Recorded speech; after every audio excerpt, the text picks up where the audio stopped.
Hello, everybody, and welcome back to day number 2 of the Esports Invitational at NMTIE, the New Mexico Technology in Education Conference. This wonderful snowy day here at Isleta. I'm Dieter. And I'm Cisco. And how are you doing this morning? I'm doing fabulous. How are you? I'm doing great. We are about to get into a really good match here. I believe this is the losers. No, we did the losers finals. We did the winners finals yesterday. This is the losers finals. The people that win this match go into the grand finals. Yeah. The people who lose this are out at third, which, you know, pretty good. Pretty much this is the entire state of New Mexico. Yeah, so there's nothing too bad about third overall. I do want to give a quick shout out to our sponsors, RTI, ViewSonic, HP Omen, ASUS, HyperX, and Xfinity. Thank you for sponsoring this event and us. So what are you expecting here in this match? It is UNM, the University of New Mexico, versus Portales High School. Oh, man. Well, I know there's going to be really good competition. I've played a couple of people from, UNM, correct? Yes. Yeah.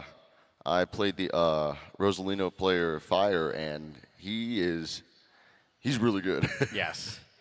I know yesterday from UNM we saw a Rosalina and Luma, a Zelda, and then I believe a Captain Falcon who switched into a different character for match 2 that I don't remember what it was.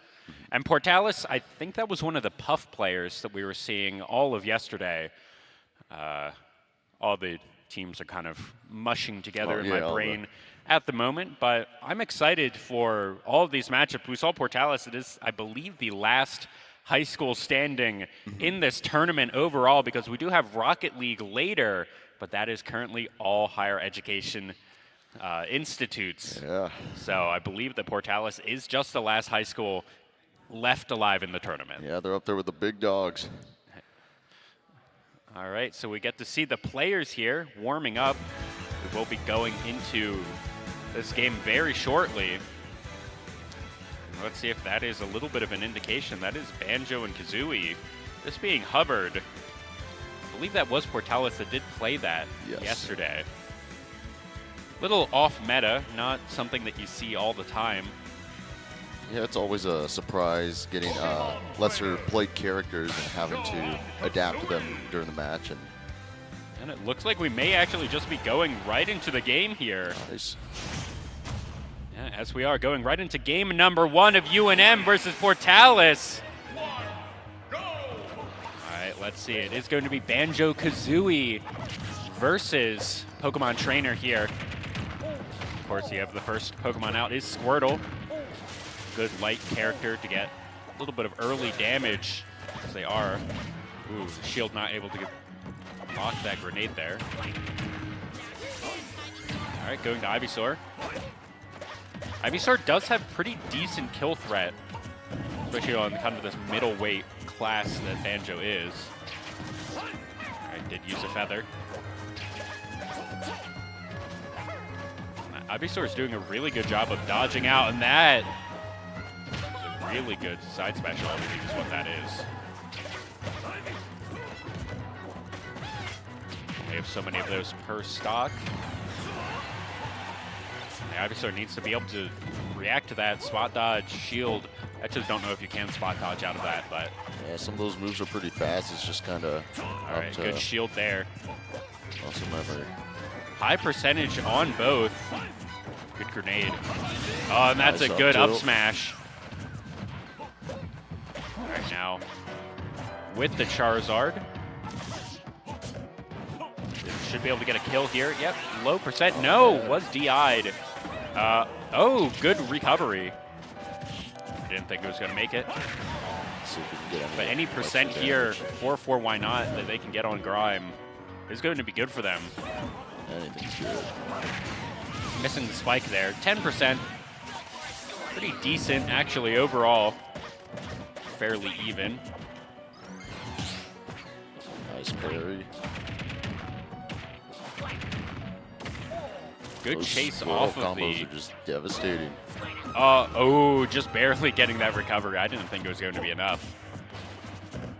So far, Grime getting a bit better of the Banjo here in these early percentages. But just not able to capitalize on the percentage that they are able to rack up on Banjo. All right, here going into Ivysaur.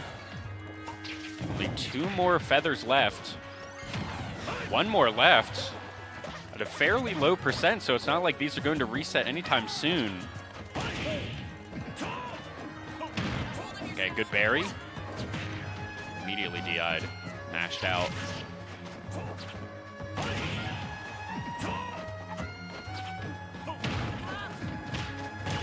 Their DI there. Oh, and that's just a kill. You're up 1 stock. See if Why Not's going to be able to get something back here. Let's get this kill pretty early. Not able to get that down smash as a ledge guard. Grime here is super happy just getting any amount of percentage up a whole stock. So he pulls a stock out here. With this ledge guard, there we go. Nice. Or not, Why Not able to read that. Now back to Squirtle. 0% to 92.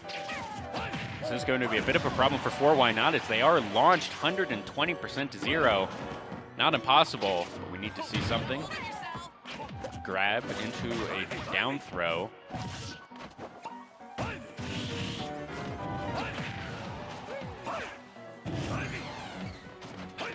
Alright, only 1 feather remains. The egg gun, nothing really happening with it. A couple of percent here and there. Banjo racking up good damage. Yeah, Banjo actually bringing this one back fairly close. 83%, that's probably kill threat, but that is the last feather, and that was just read into that up smash. There, UNM going up 1-0 so far in this best of 3. Let's see if there's going to be, they do get stage counterpick here for Portalis in match number 2. So let's see if they do want to continue with Banjo and Kazooie, and if the Pokemon trainer is what UNM wants to play here. Because we could see a switch up on either. We did just go to PS2, so I'm not expecting it once again, as it's not really a counter stage. It's pretty even for just kind of everyone. It's a good opening because no one's good on it, no one's bad on it. Yeah, it's just a real basic stage. Not too many things to deal with, like moving platforms or... Yeah, it's just nice. All right, nice and stage. we are just seeing the run back here. Banjo and Kazooie and the Pokemon trainer. We are in Smashville.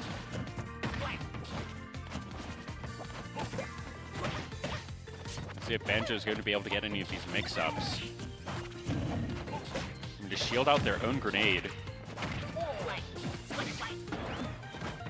With Smashville being such a small stage, it's going to make these ledge guards really, really important.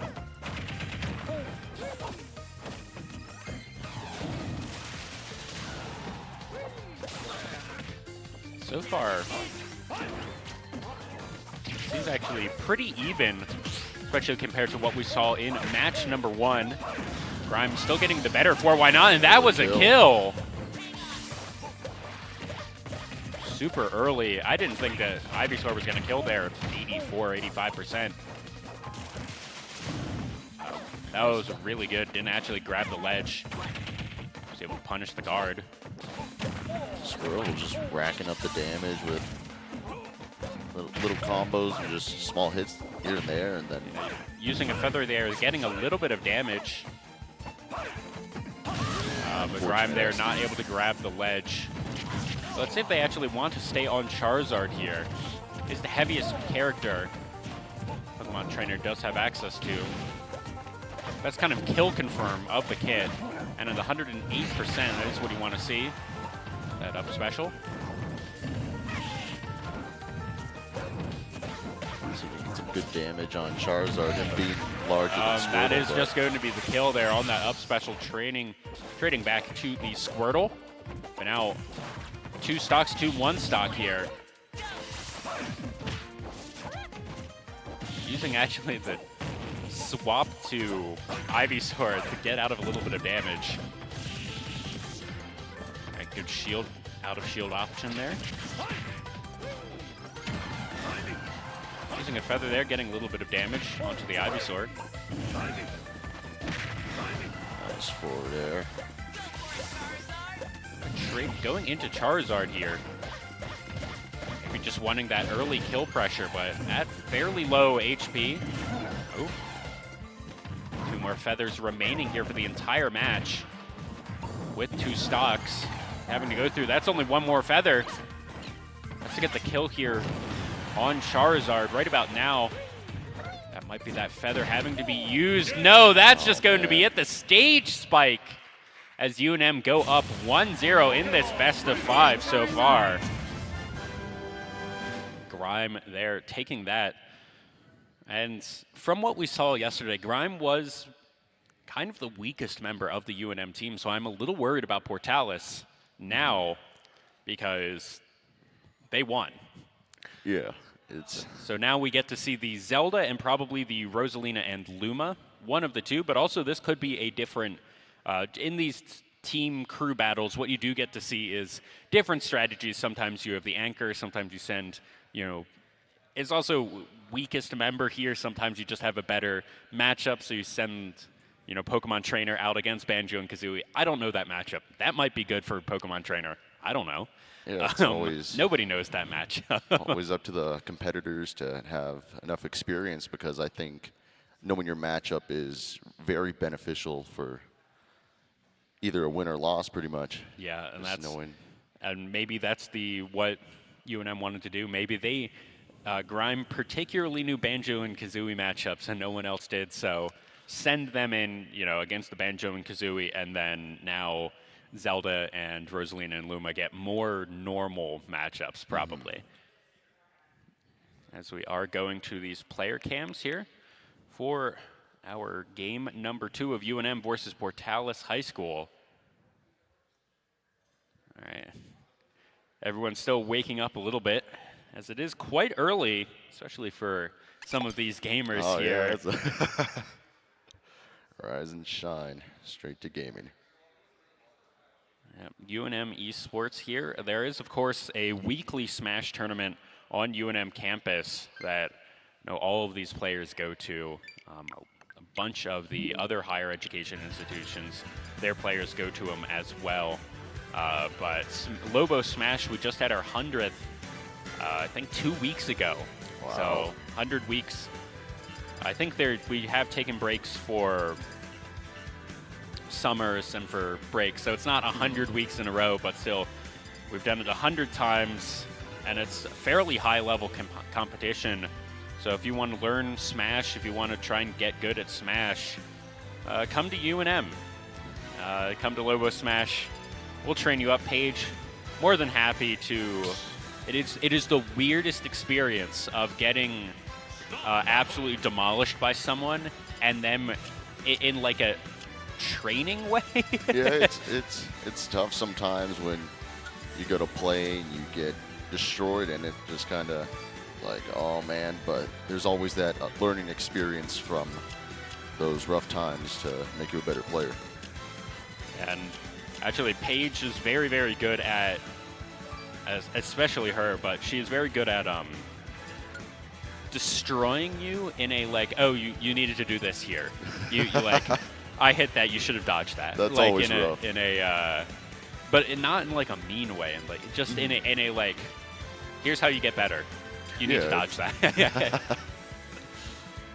Which is always good to have a coach like that, because coaching is hard. Yeah, I couldn't do it. I mean, I would need a lot of work to do it, because it takes a special kind of talent to be able to help out students and help people get better. Here we are, the Zelda versus the Isabelle matchup. All right, here, this was I want to say this was the strongest player from Portalis, as Isabel really knows their fighter, but this Zelda also really knows their player as well. So let's see who's going to get the better of this. I feel like this is also a really weird matchup. Both fighters want to keep each other at arm's reach. So let's see who's going to get the better of that playstyle. Fairly even overall. Not able to get that fishing pole. I'm curious to see what happens with, because Zelda's neutral B's reflect and a lot of Isabel. Oh, is that a kill? No. Good DI. Very nice recovery. Yeah, Gossip Girl there, able to dodge out of everything so that her balloons weren't popped. Great mix-up. All right, Gossip Girl at 120%. It's a good dodge there. Right, going for the roll option. Before the stock's gone.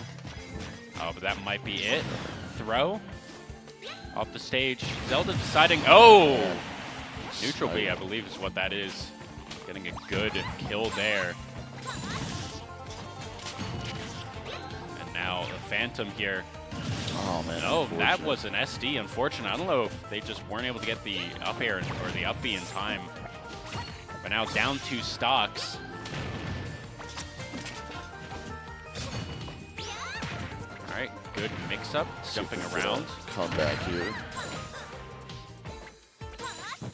Using the fishing pole here, trying to do something, but Zelda just so slippery. And that is just going to be the game. No, DI'd out of it. Not quite the kill confirmed. Was able to tech it, but that tech was just... Oh, and that is going to be that kill. Zelda there, 3 stocked. Unfortunate. I think that second stock there for Gossip Girl. Little unfortunate. See that as a really tough matchup for Isabel, just with Zelda's reflect as well as having stronger projectiles to counter the slingshot, which is one of Isabel's main sources for damage. Yeah, it looked like in this matchup, Zelda just slightly longer range than the Isabel slingshot. And when that's your main tool, let's see what they're going to be able to do here in the mix-up. Isabel down 1, but definitely not out yet. Let's see if some changes can be made this match. Good grab. See what Isabel, she does have the tools in the kit to get around Zelda to kind of dodge out on these phantoms and then get the punish. Let's see if they're going to be able to do it. But man, those phantoms are just so strong, so annoying, and that's going to be an early kill. Early stop. Pushing them to the side. Oh, you can pocket the phantom. I didn't know that. That's awesome.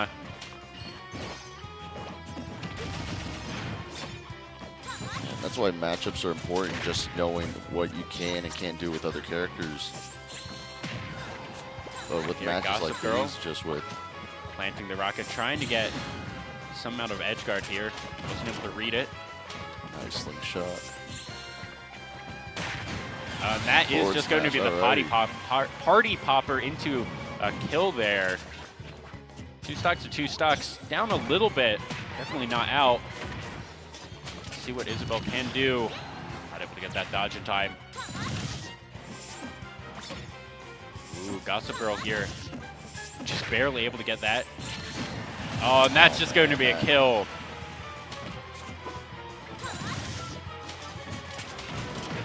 That Zelda recovery is so strong. Good pots. Oh, man. Here.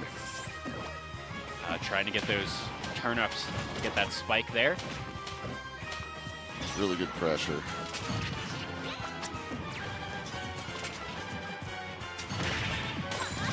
That's basically how you beat Zelda. You need to go around the Phantom, try and dodge out on everything. Get damage while you can. Isabel can close out the stock here. Oh, that was just barely able to get that. Grab going the wrong way. Wasn't able to get that read. Good roll, but it was punished. Good DI. Nice mix-up.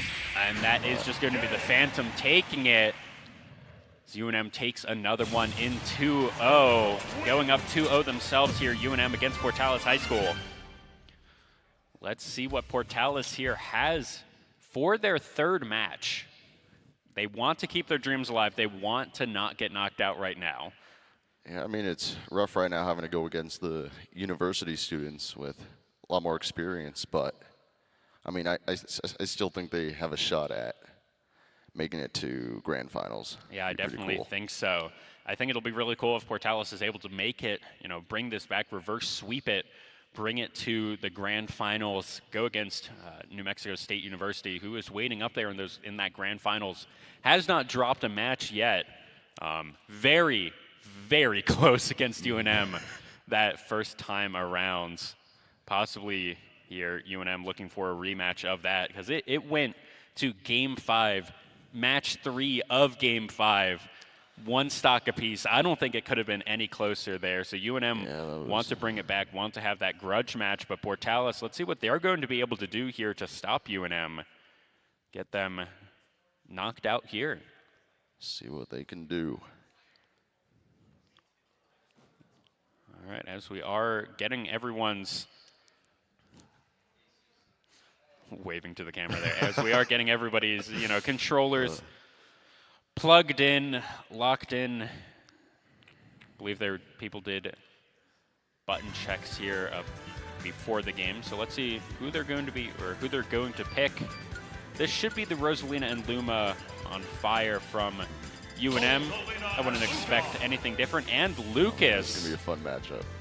Yeah, Lucas, one of those perennially top-tier champions, kind of in all of the different games. I think they might have been bad in Brawl, but nobody cares about Brawl. So. Yeah, all right. Here, backs against the wall. Portales needs to make something happen here. And already out to a good start, 24%. And one thing that you can do against Rosalina and Luma is if the Luma does not have that much HP themselves, so if you're able to get them isolated, you can knock them out, and that is a lot of power gone from Rosalina. See what Lucas is able to do here. Throw for.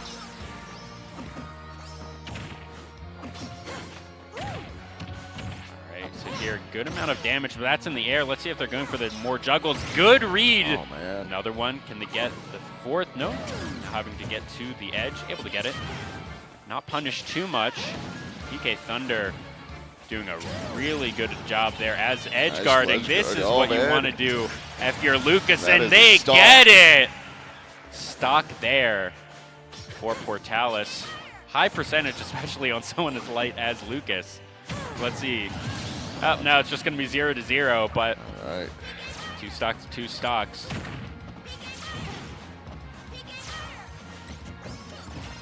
There, the counter.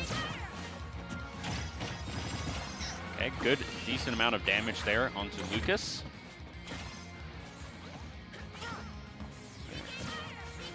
Very who's good. going to be able to start off a combo here? Is everyone just kind of seeing what the options that they go with are right here? Getting a little bit of chip damage every now and then, but really just going with shields, going with rolls. Oh, it was gone.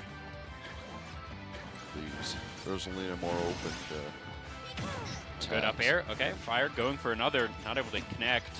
Oh, but a grab to the up throw. Trying to chase that. PK Fire really just beating up the Luma. All right, is it going to be able to get another read? Wasn't able to hit it. Nice recovery to the bottom. And knocking off Luma. All right. Okay, Luma is dead now. A good grab into the up throw. Good spot dodge there. Air dodge, get out of the way. All the damage from Rosalina, but that's now going to be Lucas going down. 1 stock. Needs to get the kill here. Should be pretty easy, 123% on Rosalina. Has the options, just need a decent smash attack. Or maybe even just a tilt might be able to do it. Close out the stock here. Just Lucas needs to close out the stock here. Rosalina's not making it easy. Percentages go too much.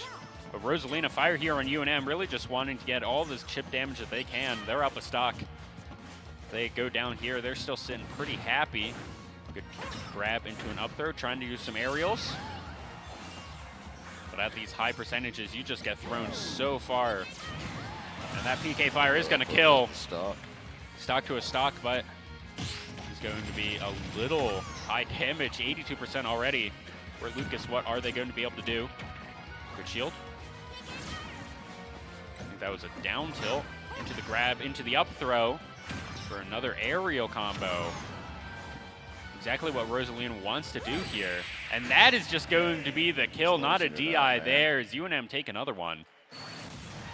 But that one was very close.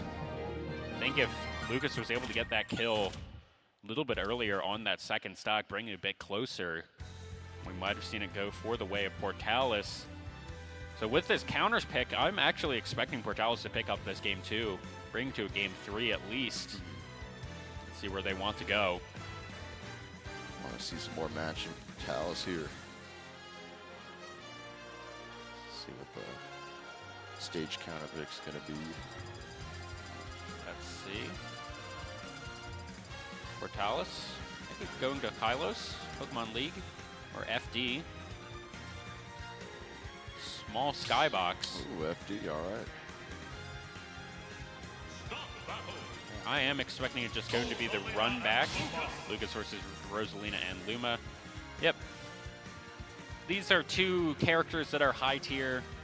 I'm not really expecting either of these players to kind of have a different player that they might play, a different fighter in these kind of matchups. Yeah, you gotta go with your... Go with the main, especially in a game as close as it was. Lucas just needs to get a little bit more.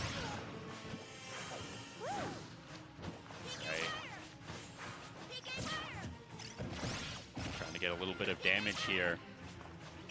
Fairly even overall.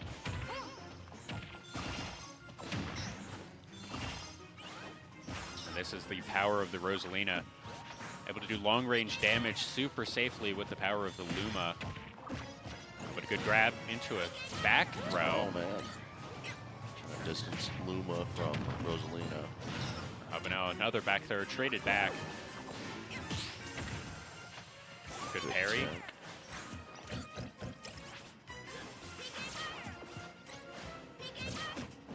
Another grab here. Not able to connect on it. No, they were into the up throw. Smash there, not going to work for the Lucas. Going for the grab back to the stage, and that may be the kill. No, good DI. Ooh, PK Fire does not connect. Ledge guard options not there, but that one is going to. Let's see how much damage Lucas here is going to be able to get. Wants to get at least some. And that's just going to be it back, but 24%, Lucas should be pretty happy with that one. Grab. Nice. Good DI out of that. Making sure that Rosalina cannot go into her aerial combo like it is right here. Not getting the read. The extra up air. Let's see. Good recovery back to stage. Good recovery, getting good reads there to play defensively. Oh, Luma's gone. Yeah, Luma is gone. Barely misses. Not getting punished there for, that was the up tilt from Lucas.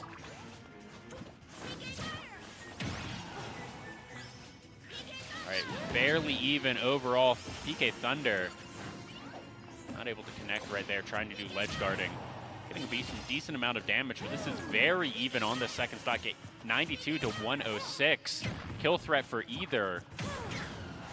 Oh, that is aerial. Stock, but did get teched on the ground. Was red. Now, we were in this exact position last game. What can Lucas do about it? Gets the knock on the Luma. Wasn't able to get the Luma out, but now percentages are climbing. Close out the stock here. There's no Luma for protection, so that's... Edge more guard. vulnerability. But That may be the kill, and that Very is now nice. 30%. Not where you want to be, but definitely recoverable here. Bring it back to even immediately. Nice. Nice forward smash. Portalis here looking to bring this one back. Wanted to bring it to game 3. That is a lot of aerial. Able to bring it back. Good roll option. Getting launched once again. Going up. Was not punished. Ooh, good Nice dodge air there. dodge. Okay, 2 PK fires in a row. Good. That is Luma going down. All right, fire without a Luma for a couple of seconds more. Nice forward air. PK Thunder. Launching Lucas. Just barely able to get that shield. Oh, but that's now in the air. Oh, that may be bad. PK Thunder, will it be enough? And it won't be, as Portalis takes it in the 3-0. Or sorry, UNM takes it in the 3-0. Portalis is knocked out. 3rd place to them, but I think for a high school, you can be pretty happy with that. Yeah, that's unfortunate, but they put up a great fight, each and every one of them. Yeah, but UNM now going back to the grand finals for that rematch against NM State Esports. I'm super excited for that. It was a very, very close match, so we'll have to see if UNM are able to bring it back. Unfortunately for UNM, they do need to win 2 in a row because of the bracket reset, but it was very close. I think it's going to be a banger, Yeah, so I'm it's gonna be super fun to watch. excited about that. So thank you so much for casting with me. It was a lot of fun. Congratulations to UNM. Thank you to Portalis for coming to this event. I think it was a lot of fun for all the high schoolers to compete. When we will be back after a short ad break with UNM versus NMSU. Don't go anywhere.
Hello, everybody, and welcome back to the Esports Invitational at the New Mexico Technology in Education Conference. I'm still Dieter. And I'm still Cisco.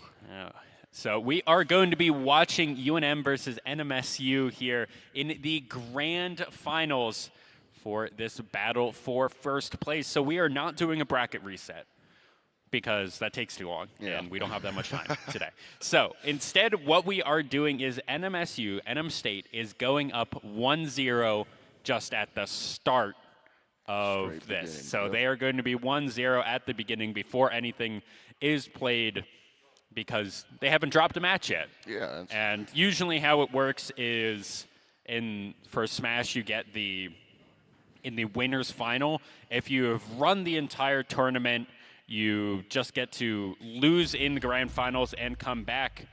But instead, this is just going to be a 1-0 up for State as Grime versus Sweet Tea. Sweet Tea was this kind of unstoppable Wii Fit trainer that we did see yesterday. UNM did not have an answer to it. So let's see what we're going to be able to do here today on the day. The Sweet Tea may just be able to bring State to that quick 3-0. It's always nice seeing less represented characters, even like such a high level like this is crazy. Yeah, it looks like Grime may actually have the better of Sweet Tea now, and that is already a kill. Fairly low percentage here on Grime. Right. Let's see what they're going to be able to do. UNM wants to bring this one to 1-1. Not quite going to be able to get that edge guard, not able to get that read. That was a really good read. Great ledge guarding right now. Yeah, this is just really good ledge guarding. Here, going into the Ivysaur. That might be the kill. Oh, no, not quite enough. Good anti-ledge guard tech. Unfortunately, getting hit by the sun there. Dodging out on the soccer ball. Another good dodge. Going into Charizard for a little bit better recovery, I think. Is what the option is there, but also maybe just for more kill threat, but slightly worried it is harder to land anything with Charizard, so maybe going back to the Ivysaur, going back to the Squirrel here, seeing what they can do. This is 2-stock to 2-stock, but 120%. Right. Going for the Ivysaur option now. Tried to get that spike, wasn't able to quite get it, and there we go, the kill. Nice. Going into Charizard now. Maybe not what they want to do.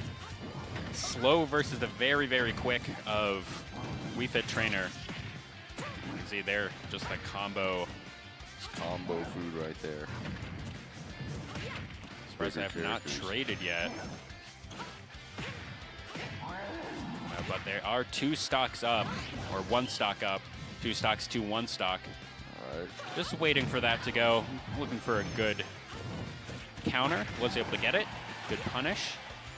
Oh, nice air dodge. Sniped by the soccer ball. Wanting to get something in the air. Nearly a kill there for Sweet Tea. I'm looking for something. Try to close up. Going to get the roll. Not red. Oh, but that should just be the kill right there, and it is. Going to be into the Squirtle now. 62%, 67% here on Sweet Tea. Grime's looking really good at the early parts of this stage. And now, pretty much dead even. Sweet Tea bringing it back. Let's see, but Grimes is able to close this one out. That up smash. Switch here. Good shields for both sides. Nice good out of shield options here on the Ivysaur. That was a neutral air. Nice projectiles. Okay, trying to keep him in the air. Good dodge, good rolls. No one able to get anything, and that's going to be UNM. Oh, man. Here, taking that game number 1. UNM finally, I think this is the first time UNM has won anything against Sweet Tea. I think it was 2-0s both times for yesterday. For State, for Sweet Tea. So maybe that Pokemon trainer there, the tech, The secret tech UNM cooked. UNM cooked over the evening. The last 12 hours. Rough too, having Pokemon trainers, like you have to learn 3 different characters to go against, so it's always. I have a feeling this was Grimes' pocket. I don't think maybe he's insane and he, learns Pokemon Trainer in 12 hours. I doubt it, but, maybe. You never know. Keep their secrets. Let's see where we are going. Let's see if we're going to see any counter pick stages. I don't know, some controller issues maybe. As we are reconnecting these controllers, unfortunately. We just should get back into the action. There we go. All right, and we are just going to PS2. Should be a good match for Pokemon Trainer, you would assume. Pokemon Trainer. All right, same characters going into this again, round 2. All right, UNM up here 1-0 within the best of 3 here, within the best of 5. Let's see if Grimes is able to close this one out. UNM wants to tie up this series, bring to at least a game 4, make sure that everyone's able to play. Great damage.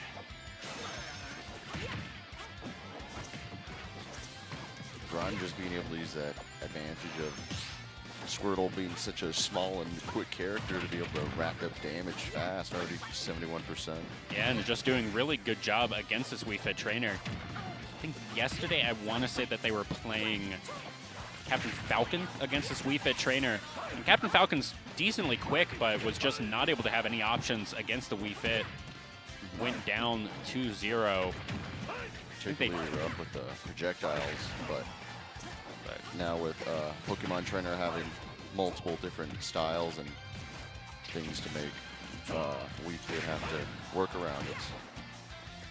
Turning the tables a little bit. This Ivysaur having been a really good option so far, but this is going to be kill percentage for either player. Let's see who's going to be able to take this stock first, because I think that's going to be a really big switch. Now, let's see, Grimes, are you going to be able to get any amount of damage, chip damage here on this second stock, or is it just going to be a stock for stock? All right, good DI. Wasn't quite a kill. Charizard. A little more. That is just going to be the launch into the kill. 11% to 0%. Pretty much dead even overall. But now into this Squirtle. I think that might have been just a Charizard switch, get launched, easier to switch to Squirtle, which is what you want in these early percentages.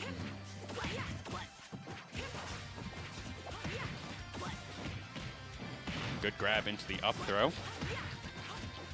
I never realized that that was a volleyball serve, or like the volleyball set is the up throw on Wii Fit Trainer. That's pretty funny. Calling it a soccer ball. I think it is a soccer ball that they headbutt, or like that they spike. Because I've never seen a volleyball that looks like that before.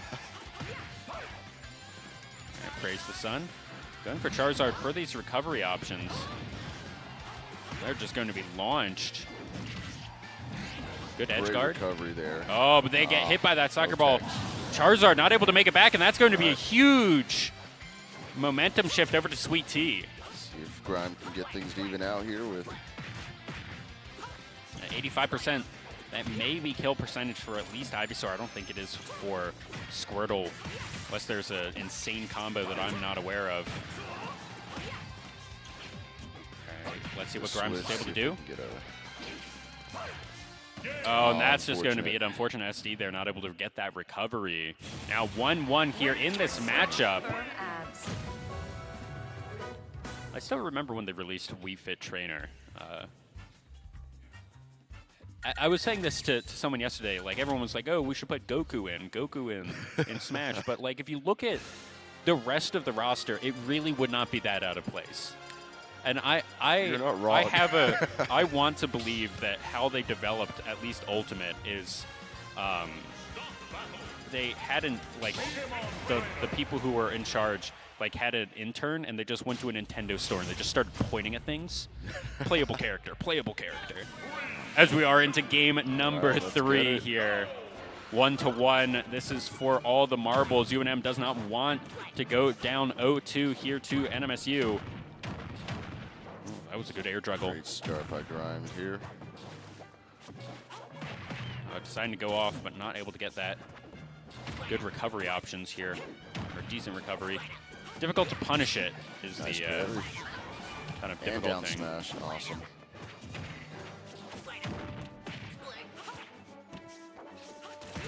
Some of the sounds in this game are just weird.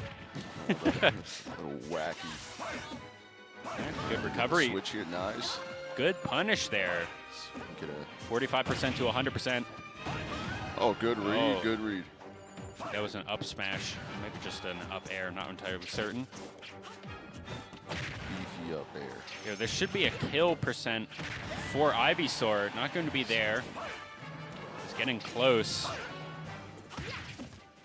Razor Leaf doing a decent amount of long-range damage, but it's not like this Ivysaur needs any more long-range damage.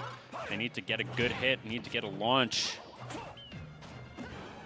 Oh, man. The longer that Sweet Tea is able to hold on here, the more even it is. And There, good grab into the the back stock. throw. No, 88%, getting really dangerously close to kill percentage here. So you're gonna see a switch here to. Let's see if we are going to just get a little bit of chip damage on the stock. That's really all Getting good Grime damage. wants. Forward smash. Yeah, having to change to Charizard and just Still gonna kill. good read there, Sweet Tea, knowing that they were going to go for that roll, charging up that side smash. Now have that Squirtle option. Nice switch to. Yeah, having used that switch for the dodge. Really impressive. Razor Leaf there doing a decent amount of damage.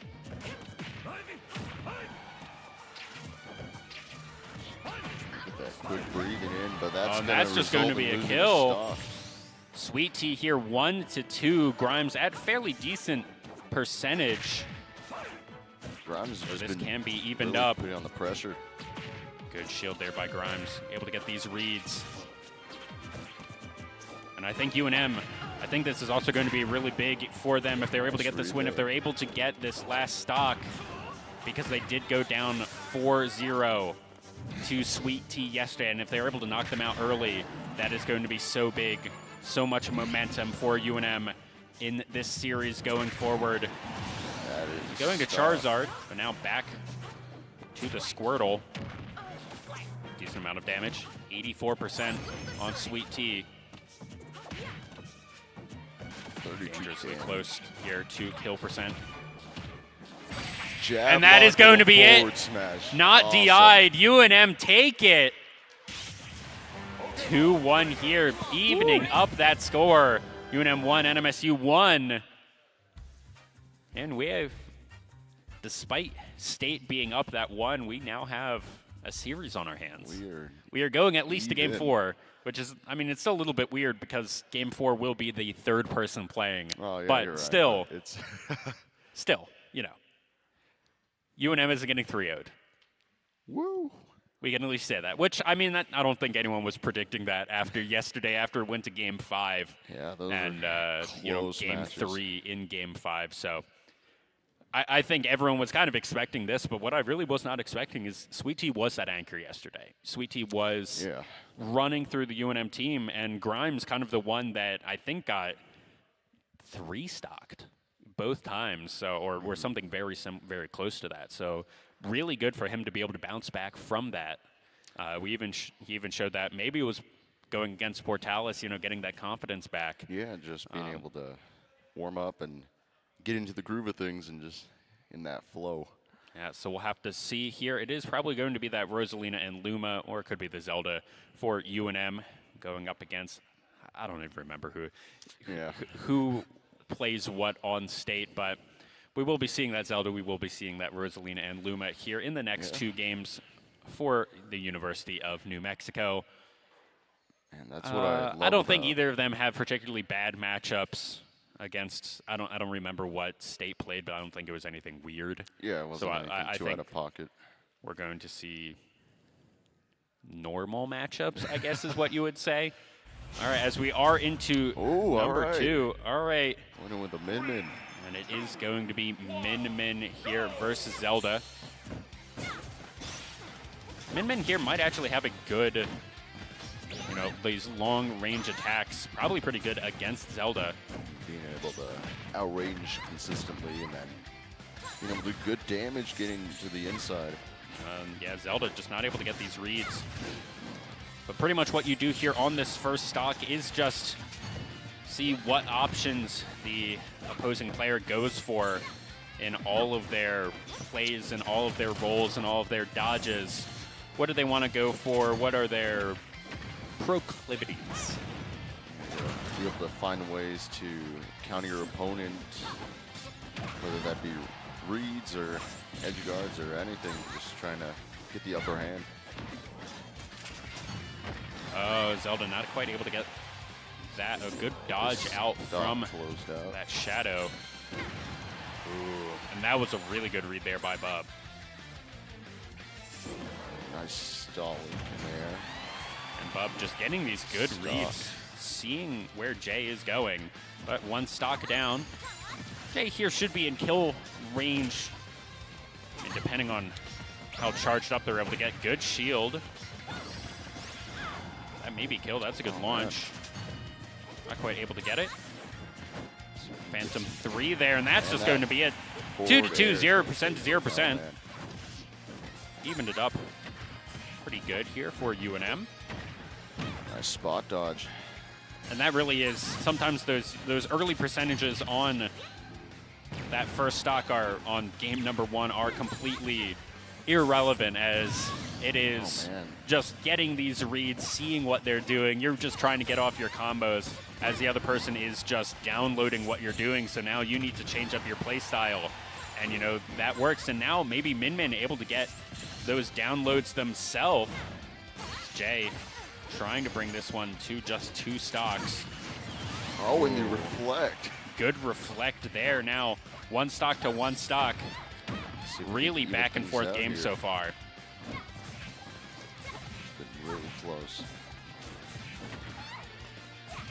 Let's see what Jay is going to be able to do. Has to use that.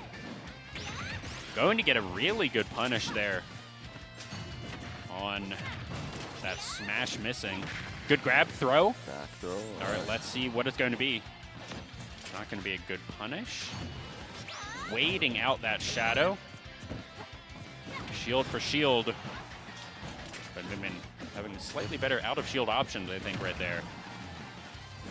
Okay, let's see what you're going to be able to do. Gets the attack, gets the land. And either of these players are on kill percentage here. It's going to be down to the wire. Berry. So he's going to close out this last stock. Good read. That one for the jump. That's something that Jay had been doing. Bub wasn't expecting it. Had been going for the roll ground option for most of this set. Bub looking. Very good shield right there. These offstage shenanigans are terrifying right now. Trying to get that read on that jump, but Bub wasn't able to land it. Let's see if they're going to be able to do it. Good reads here, but Jay now having to basically do it again. Or where is he going to go? And that is it. That is a good read. Going for the roll option. Bub covered it. That is UNM going down 1-0 in the set, but that was close. That was back and forth the entire time. Just back and forth the entire time, up a stock, down a stock. Oh, man. And then, I mean, both players were at 100% there at the end. That yeah, was whoever gets the read, whoever gets, just anything landed first. So I'm expecting this game 2 to be really, really close. Not expecting any change-ups, really. Yeah. When the games are that close, you don't change off your player. Maybe if you get 3 stock, then you're like, okay, I need to change something. But here you're just like, you don't even need to change anything big. You need to change, just change up your options. Go for rolls instead of the shields in a couple of these spots, and you get the win with just how close these are. Because any small mistake can lead to maybe 30, 40 extra damage on yourself, and it's... And Zelda trying to go for these teleports behind. They're just being read really well. Just like that. Okay, good Phantom there. And that was a level 2. Alright, nice distancing from the mid-main and be able to avoid the Phantom there. Oh, good DIs, making sure that that does not kill, but that is, as Bub here at 69%. Nice. Stock up.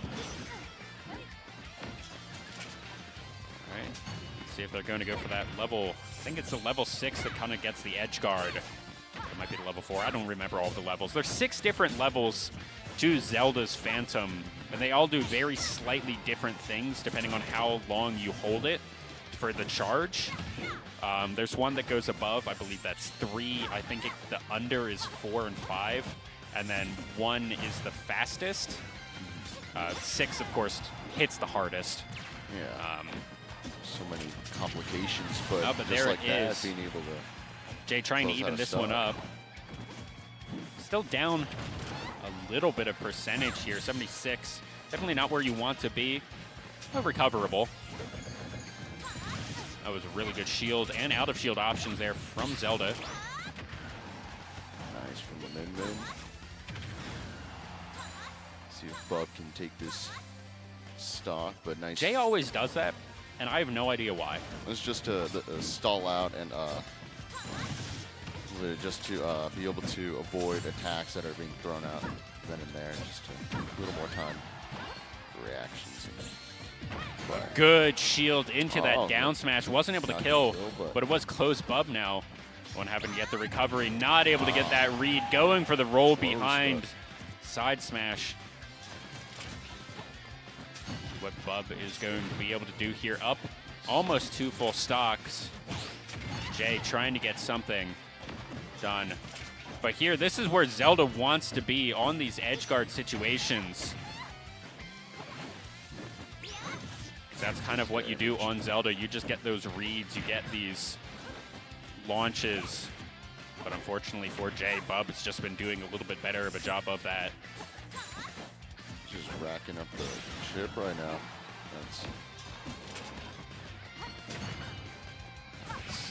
Oh, nice. Nice guard there. Charging up that side smash. Oh, and it's just not going to be enough as Jay there goes down. NMSU State here going up 2-1, match point. Man, that was intense. Yeah, match point here for the Aggies. Lobos need to win 2 in a row now, as State just need to win 1. It's already pretty close. Yeah, Scary. already pretty close. UNM here going to be putting in their last person. It will be that Rosalina and Luma player. So we'll get to see that, which is always a lot of fun.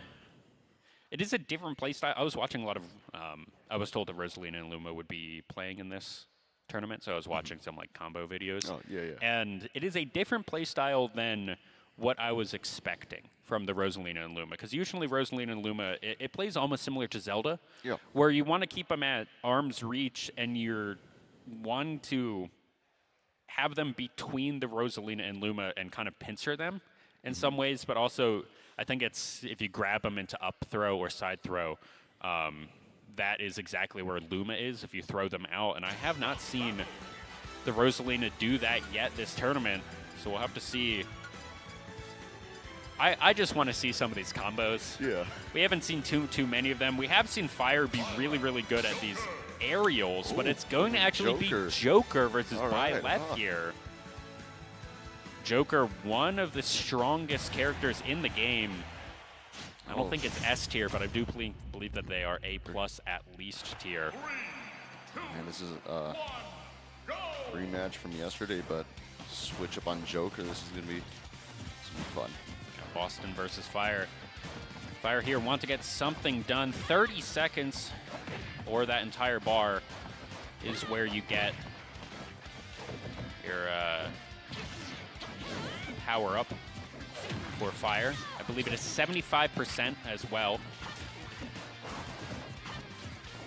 So we'll have to see when Fire is going to be able to get these power-ups, get these better abilities.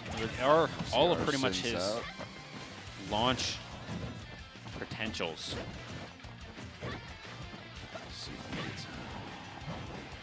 And every percent that you take with Arson decreases how long Arson is out by a second. So you really don't want to be taking any percent. You want to be dealing the damage when you have Arson out here. Good aha. Aha. Now Arson is gone. That's one thing about this matchup is we're not going to be seeing too much ledge guarding just because both the characters got tethers. Yeah, the tethers.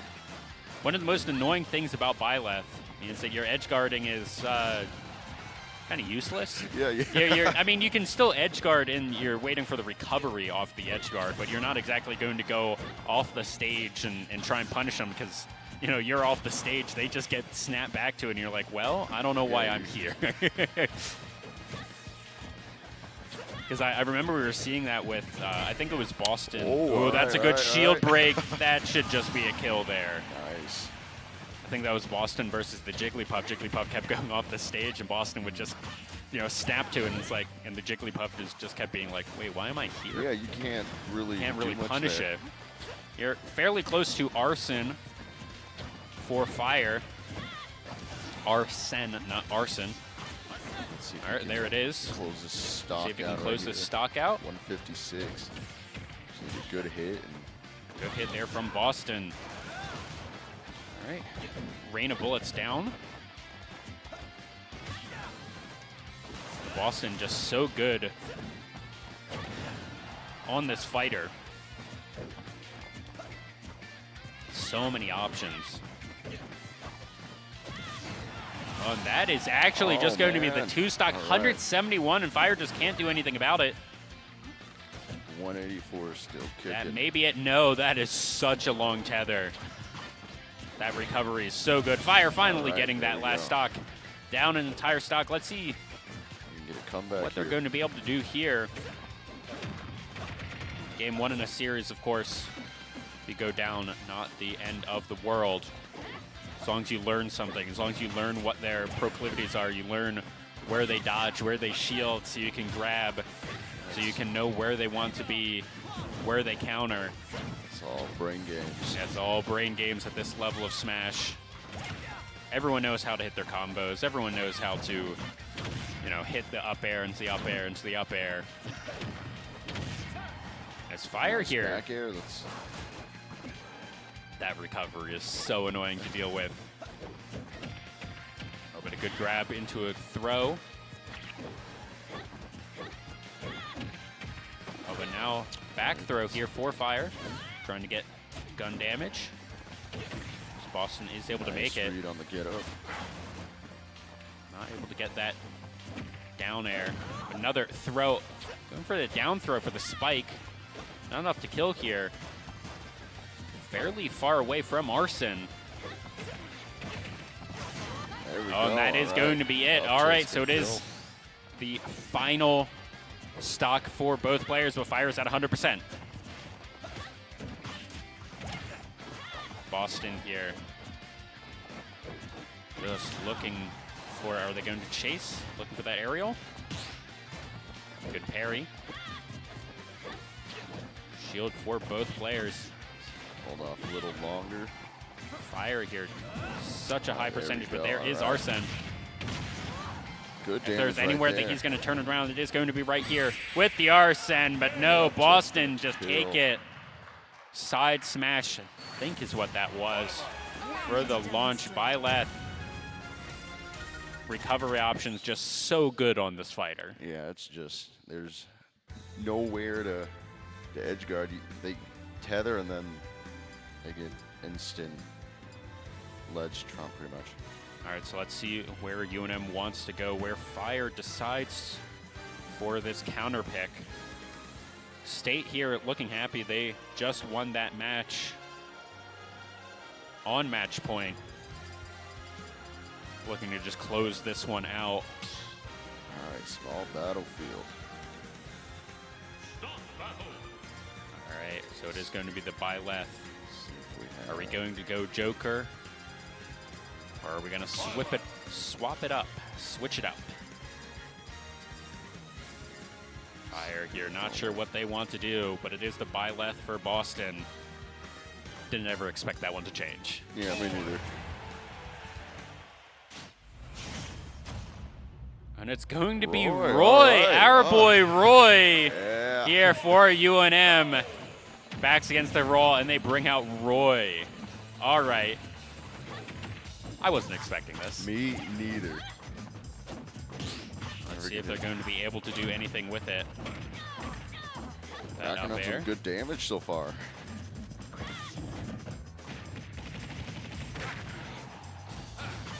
Yeah, never Going for seen that cannon. too many Oh, of the good Koopa edge leads. guard there. Here, Boston down 30%. Maybe Roy is the answer.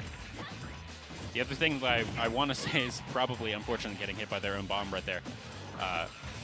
What's probably good for UNM here is Roy is not a super popular champion. I think there are a couple of people in New Mexico who play it. So I don't think that this is an unknown matchup, but I think that this is something that if you have these different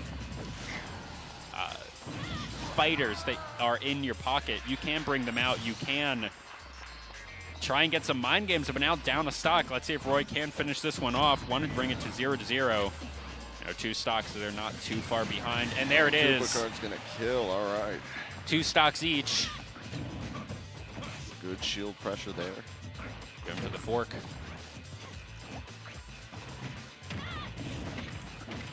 What Oh, that was nice. really good combo there. Getting the launch into the up air, going for the tongue, into the bomb. Picking up the bomb themselves from Boston. Up air so strong on Roy. Recovery options aren't great.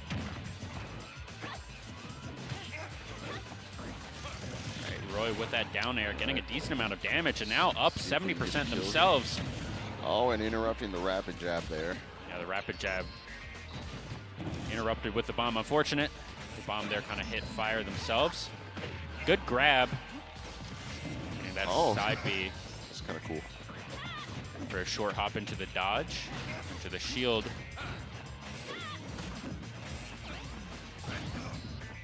Able to use the bottom of the stage there to get a little bit more distance, and that's Boston once again going up 1 stock, but Fire should be able to even this one up here soon.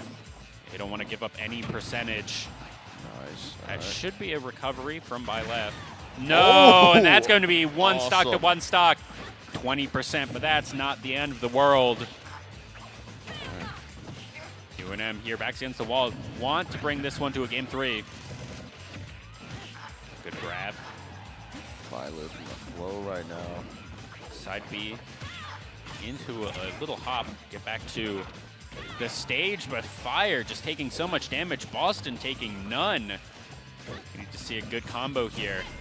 Oh, but that's a shield break. That might be it. No! It was interrupted by the bomb. See if I can bring this back here. Quick jabs there. Blocked a lot by the shield. Good shield themselves. Good damage. Good combo. Good bomb there. Good timing. Nice. Getting the read on the jump. Boston trying to get a grab here. Not able to be punished. Good shield here. Jumping around. Oh, let's see what UNM can do here. Oh, man. All right. Is it? All right, the edge recoverable. grab has been done. But this is kill percent for either player. All right. That's a lot of damage. See if Fire 127. It's dead even. Oh, man. All right. Let's. Oh, that's going to be it. That's going to be a launch. That's State taking it. 3-1. That was so close at the end there. The Roy being brought out by UNM, but it just was not enough as New Mexico State University take the trophy here for Smash at the Esports Invitational at the New Mexico Technology in Esports 2023 conference. So congratulations to the Aggies. I mean, they didn't drop a set the entire weekend. Yeah, that was. Oh, man. That was cool. Yeah, that was really cool. Unfortunate that Roy wasn't able to bring it back, but that was close. 127 to 127, one stock each. That would have been the start of a comeback, but unfortunate for the Lobos, not quite able to do it. Congratulations once again to New Mexico State University. And I believe that this team actually now is on a roll. I think that they won the state invitational a couple months ago versus UNM. So I think that UNM have a couple of things that they want to just clean up, go to the next tournament. We have quite a few in the state, and see if they can come back from that. So thank you everyone for watching. Thank you for joining me. Thank you for having me on the cast. It was so much fun. It's great being here. Yeah, so I want to shout out our sponsors one more time. That is RTI, ViewSonic, HP Omen, ASUS, HyperX, and Xfinity. And we will go to a quick commercial break, and we'll be back with the Rocket League semifinals, I believe, and then into the finals right after this. Don't go anywhere.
Welcome back to the Esports Invitational at the New Mexico Technology in Education 2023 conference. I'm still Dieter. Joined with me for at least this game of Rocket League is Tyler from UNM. How you doing? Doing pretty good. You know, it's been a really fun competition, you know, playing it. Up until this point, I'm obviously going to be playing here in a little bit as well, but, you know, I'm looking forward to it. This event's been fantastic, so it's been real fun. Yeah, and we currently are going to go into the losers bracket final. This is going to be New Mexico Tech versus New Mexico State University. The winner here goes on to face you guys, UNM, in the grand finals, and the loser is unfortunately out. But scrubbing out of third place, you're not too upset about that. I mean, yeah, out of 8 teams, you know, we've had a lot of good competition, a few upsets coming into this. So, you know, obviously we did see yesterday NM Tech actually beating State in, I believe, round 2, which was, you know, at the time a little bit of an upset. So we're going to have to see if Tech can kind of keep that rolling, or maybe if NM State can come back and, you know, provide a little bit of a regain, you know. So we'll have to see who's able to come back here. If there is going to be a comeback, if that upset maybe wasn't as much of an upset here in this game. It is still going to be a best of 7 series. Each game is only 5 minutes, so that doesn't actually take all that long. Well, you know, we'll see. I mean, we have seen a few overtimes. I believe it was one of our matches yesterday. Yeah, your match that went to, I believe it was 6 minutes. Yeah, I believe 6 minutes overtime. So, I mean, you know, we'll have to see. You know, any game can go an infinite amount of times, so, you know, we might be here for an hour, we might be here for 24 hours. So I'd rather not. Yeah, I think at one point someone does let the goal in and just gives up. That would be problematic. Yes. But either way, should be getting into this game shortly. What are you expecting? You know, it's going to be interesting. You know, NMSU has been a long time kind of the top dog when it comes to New Mexico competition. They've had some really good players coming through, you know, but with the inclusion of Stoic Muffin into the NM Tech team, you know, as well as Ray, Lord Ray, they kind of have become a kind of a power duo that NM Tech really hasn't seen in their esports program for a few years. So. And obviously, we will see. We have to do note that State's roster is not necessarily a full roster. It's kind of a patchwork kind of thing. So we're gonna have to see. I think Tech has more of that kind of team chemistry working than State does. But I think I'm gonna go. I think I am gonna go Tech in 6. Okay, Tech in 6.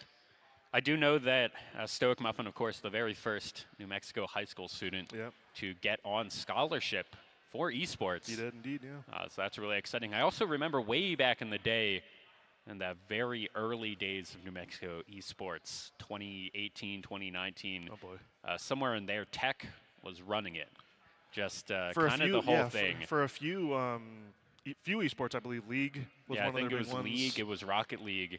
They were really the heavy hitter, and then UNM kind of came into its own, and State about a year after UNM. Yeah, I mean we've definitely seen. I mean all of the higher education kind of programs. You know, the main 3, us, Tech, and then State have all kind of come into our own. It's been really cool to see, honestly, from a player's perspective. Not only seeing our teams here at UNM, but also, you know, Tech coming into their own this past season. Getting Stoic, getting Ray, adding on to JDRF. And then, you know, State has had, like I was saying earlier, a multitude of talent come through. Their current roster is incredible. They even have a second roster that can, you know, can challenge. So. All right, so it sounds like we are getting into game number 1 here of New Mexico Tech versus New Mexico State University. See, the players are ready. Looks like we are loaded into the game. And here is the first kickoff. All right, so Lord does have control of this. Gonna have some early possession. That's a quick shot there from, I believe that was Bo. Yeah, Bo there trying to get a Classy Texas? Classy TX? Not entirely Let's call him certain. Classy. That's Classy, yeah. Here, trying to just pushing it over to the side of NMT.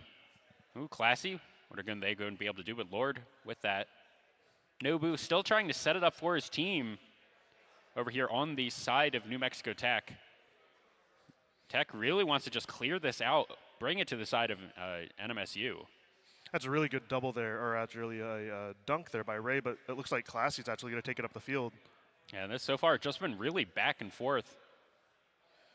I mean, we've been seeing a lot of just kind of 50s here in the midfield, going back and forth and back and forth. Stoic no here. one really has any standard just kind of possession of the ball so far. It's just kind of been hitting the balls back and forth. Good shot on goal, but Classy there. And that's a demo there on Stoic. Yep. Thanks here. I mean, you guys, I know yesterday demoed Stoic more than anyone else, I think, in that entire series. So I do think that, you know, that star player from Tech does have that target kind of on his back. Yeah, you kind of find that with any roster, really. You could see Classy going for a double here. Doesn't get it, but there is a follow-up by Clockster. Does get blocked. But yeah, as you see, I mean, demos, depending on the team, can really be either targeted or they can just be situational. If someone finds themselves in a spot to be demoed, they will be demoed. It's just kind of how it is. You might see occasional targeting of one particular player, but a lot of the case, it's really more of just situational. If you rotate through someone's third man, that third man is typically going to be the one getting demoed rather than the first two on the field. All right, here over on the side of State, Clocks are trying to clear this one out, but Lord may be able to get it. Pretty good center, but that's just going to be Classy picking it up. Stoic here, not able to get that touch. It's good. It's going to be good possession here in the corner. Classy does get rid of it, but there is going to be Ooh, Bo is for No a gonna shot, get it? and it And is he going to go in for does. the first goal. Just 2 minutes past. And look at that, Classy getting a good center. Here, no, trying to go for that contest. Stoic not quite able to get it, and that's just an open net. Yeah, I wonder if Stoic was right there. I wonder if he came out of his peripheral so he didn't see him, because he could have easily jumped there and contested, but I think he just didn't see him. As Clockser sends it over to the side of Tech, but Lord is just going to have possession of this. Classy barely missing that touch. And we will see Clockster's going to go up into the air here. Let's see what he can accomplish. He does just flick it to the backboard. This should be, oh, that's a good double, almost in. Yeah, that nearly just bounced in right there. Stoic is getting demoed. Good side swipe there from State. Here, Classy looking for a good shot. Don't think that one would have gone in, but Stoic was there in time to get it as Bo there is going to be demoed. Clockser here. Tech really wants to get this out from in front of their goal. Playing really good defense, but eventually there will be out rotations. They will run out of boost. And you're not going to want to see those double commits that we just saw there. Stoic, and I believe that was Ray in the corner. You don't want to see that, especially after a long spell like this. That's going to be a double commit, but they are going to get the shot out. Yeah, but it now is just going to go back into that corner. Set up once again as Lord chasing this ball. Does have 86%, so that is going to be a good amount of boost, but I think that was Bo being able to pick that one up. And once again, right in front of the goal for Tech, Stoic and Lord there for the double commit, able to get that defense.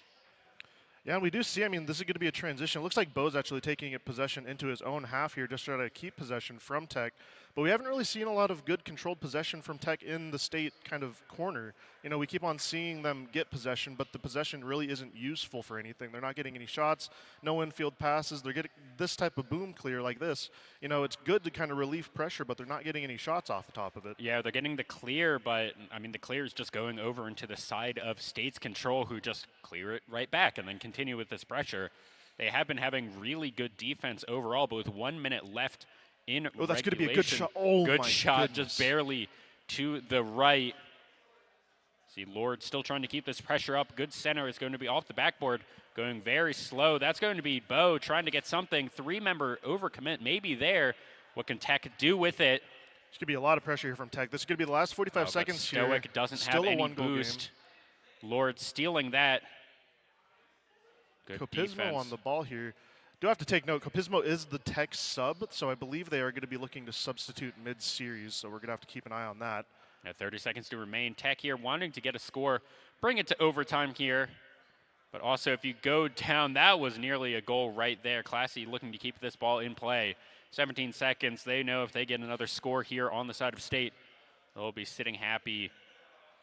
There's going to be a good clear there from Classy, and I believe that's Clockser following up. That's going to be trouble for Tech if they can get this clear. It might actually end up being a good shooting opportunity for them. We are going to see this. Tech's going to be on the offensive here with the clock expiring.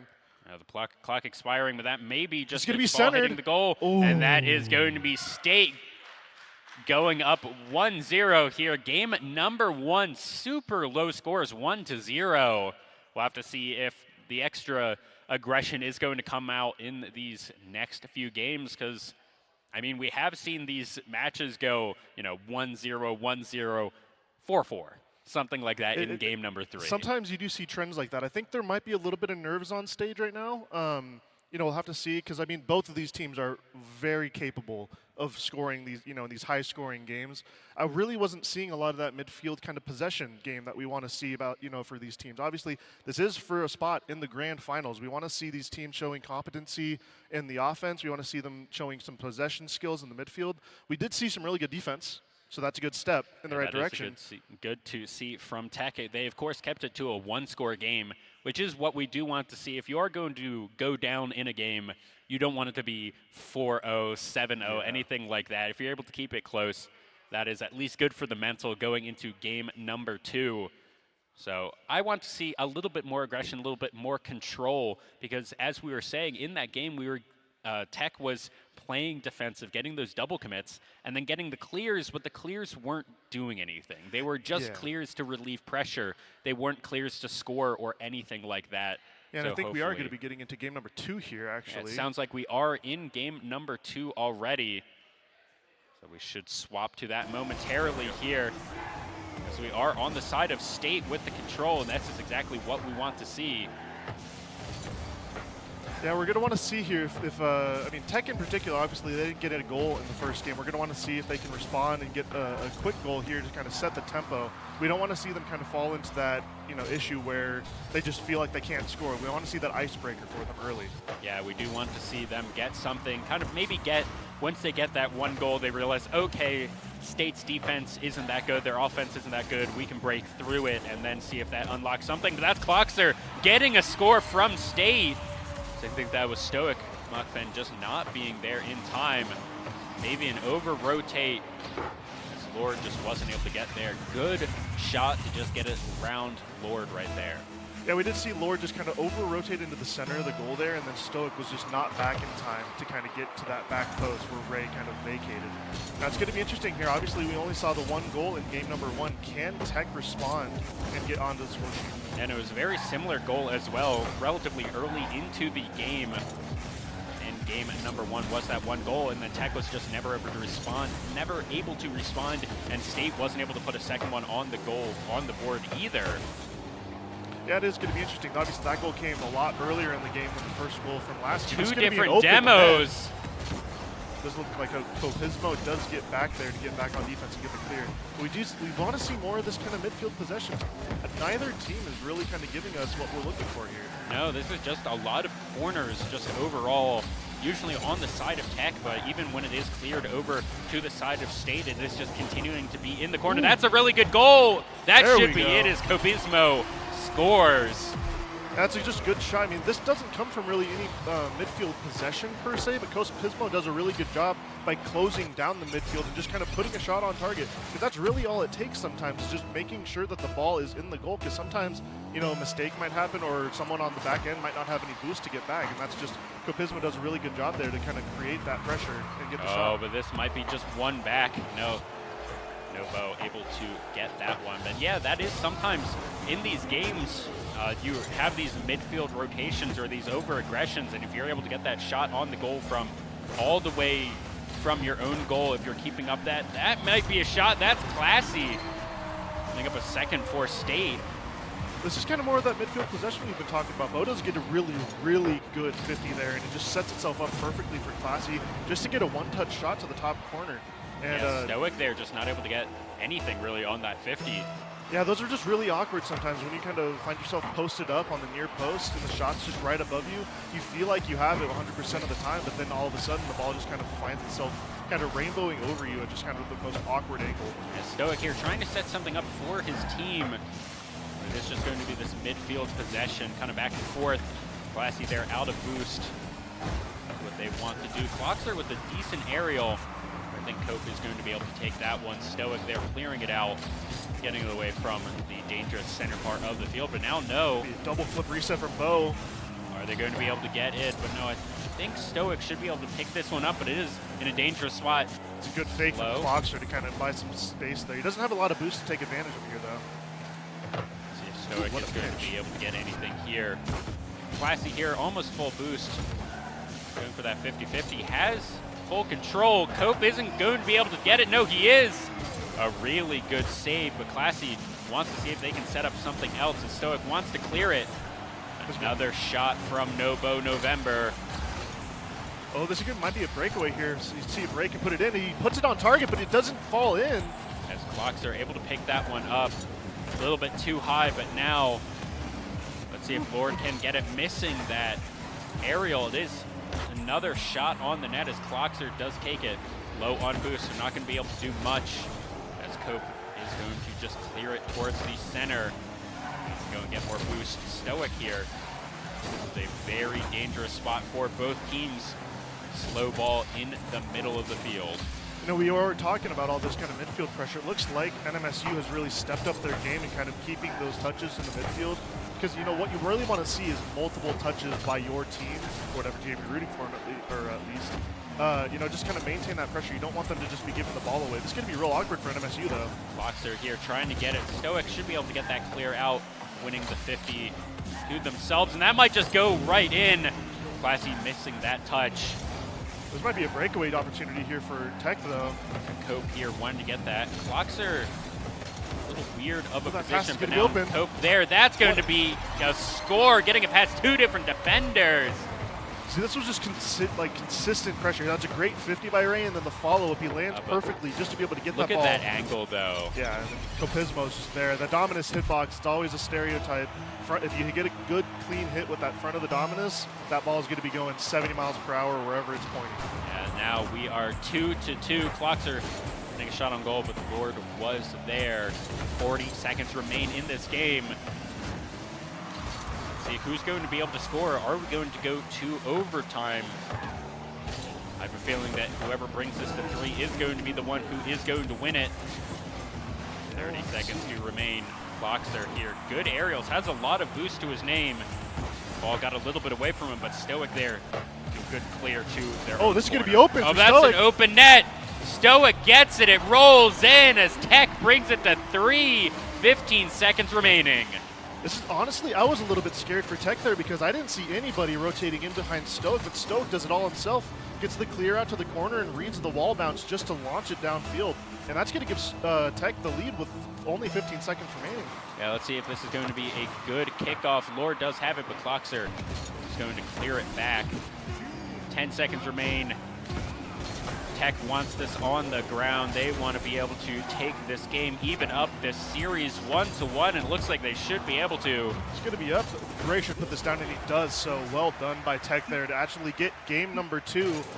Cope, that's the sub coming through and coming up with the MVP for game number 2. Yeah, that was just really good scoring. And what we did see there was once that one score came through from Cope, from NM Tech, they were able to just continually put up that. Maybe that was that mental block of we need to get one, and then once we see that they can bleed, okay, now we can put more in. Now we have these rotations. But I think we were also seeing in that game just less pressure from State. I don't know if it was necessarily less pressure, but it was less dangerous pressure. Yes. We got a lot of kind of that midfield, kind of keeping the ball on, with them. We saw Clockser a few times take the ball up into the air, get an air dribble way down the field, which kept the, pressure on Tech, but Tech really didn't break. They got the 2 goals on them, but then, they, like you said, they broke the ice. Yeah, so let's see as we are into game number 3 is on the side of Tech, but no one should have all that much boost right now this early into the game. I think it is just going to be a mid ball. 50-50 going almost directly straight up in the middle of the field. Everyone's just playing for this midfield advantage. Everyone should have boost now. Oh, and that might just go in. No, Tech able to save it as Classy. This might find its way. For another Nobo. Ray's gonna have good control. Once again, see what he can Lord wants to clear it out, but Classy and Clockser now this 2-man squad trying to get it into the net of NM Tech. That was good control there by Stoic. Unfortunately, he did get 50 a little bit, and his car got put off. But this might be open net. Open net, a little bit to the right, not quite able to get that shot on goal. Now Clockser, one with control from NM State University. These shots are so close. These 50s are just going very slightly in either one's favor for the defense to just make these goals just barely to the side. And we're finally going to see Tech get on the ball here. Stoke's going to go for a double or something here. Let's see. They do get a good double commit there. It's a little bit more of a beneficial double commit, it seemed like, from Tech or from State there. Yeah, Stoic wants to get it in. I know that's just going to be cleared as he is against two members. Lord is here, but Mobo is demoed. This now is really, Classy really awkward. Looking for something as Lord looks like they're very low on boost. This might open up for them. Not much Goes to for the Stoic bump. either. That should just be back to the possession of State. Trying to clear over to Classy. Mobo in the center. Stoic is demoed. See if they can do anything with this Lord. Couple of boosts to his name. We are seeing Tech start bringing this kind of, well, I was going to say that might some be a goal, possession but here, no but Lord. good clear there by State. Classy booms it across. Lord there in time as we are just seeing these Oh, the clears bump! back and forth, and it is going to go in. Mobo gets that.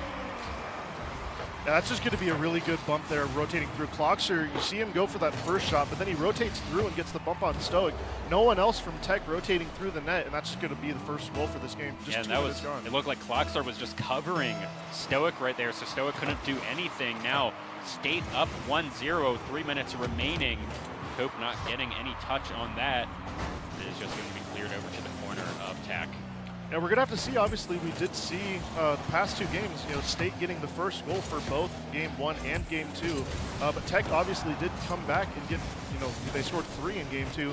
It's going to be good control here from Bo. It does get blocked by Cope, though. Cope was demoed, but that was still a shot on the goal by Cope.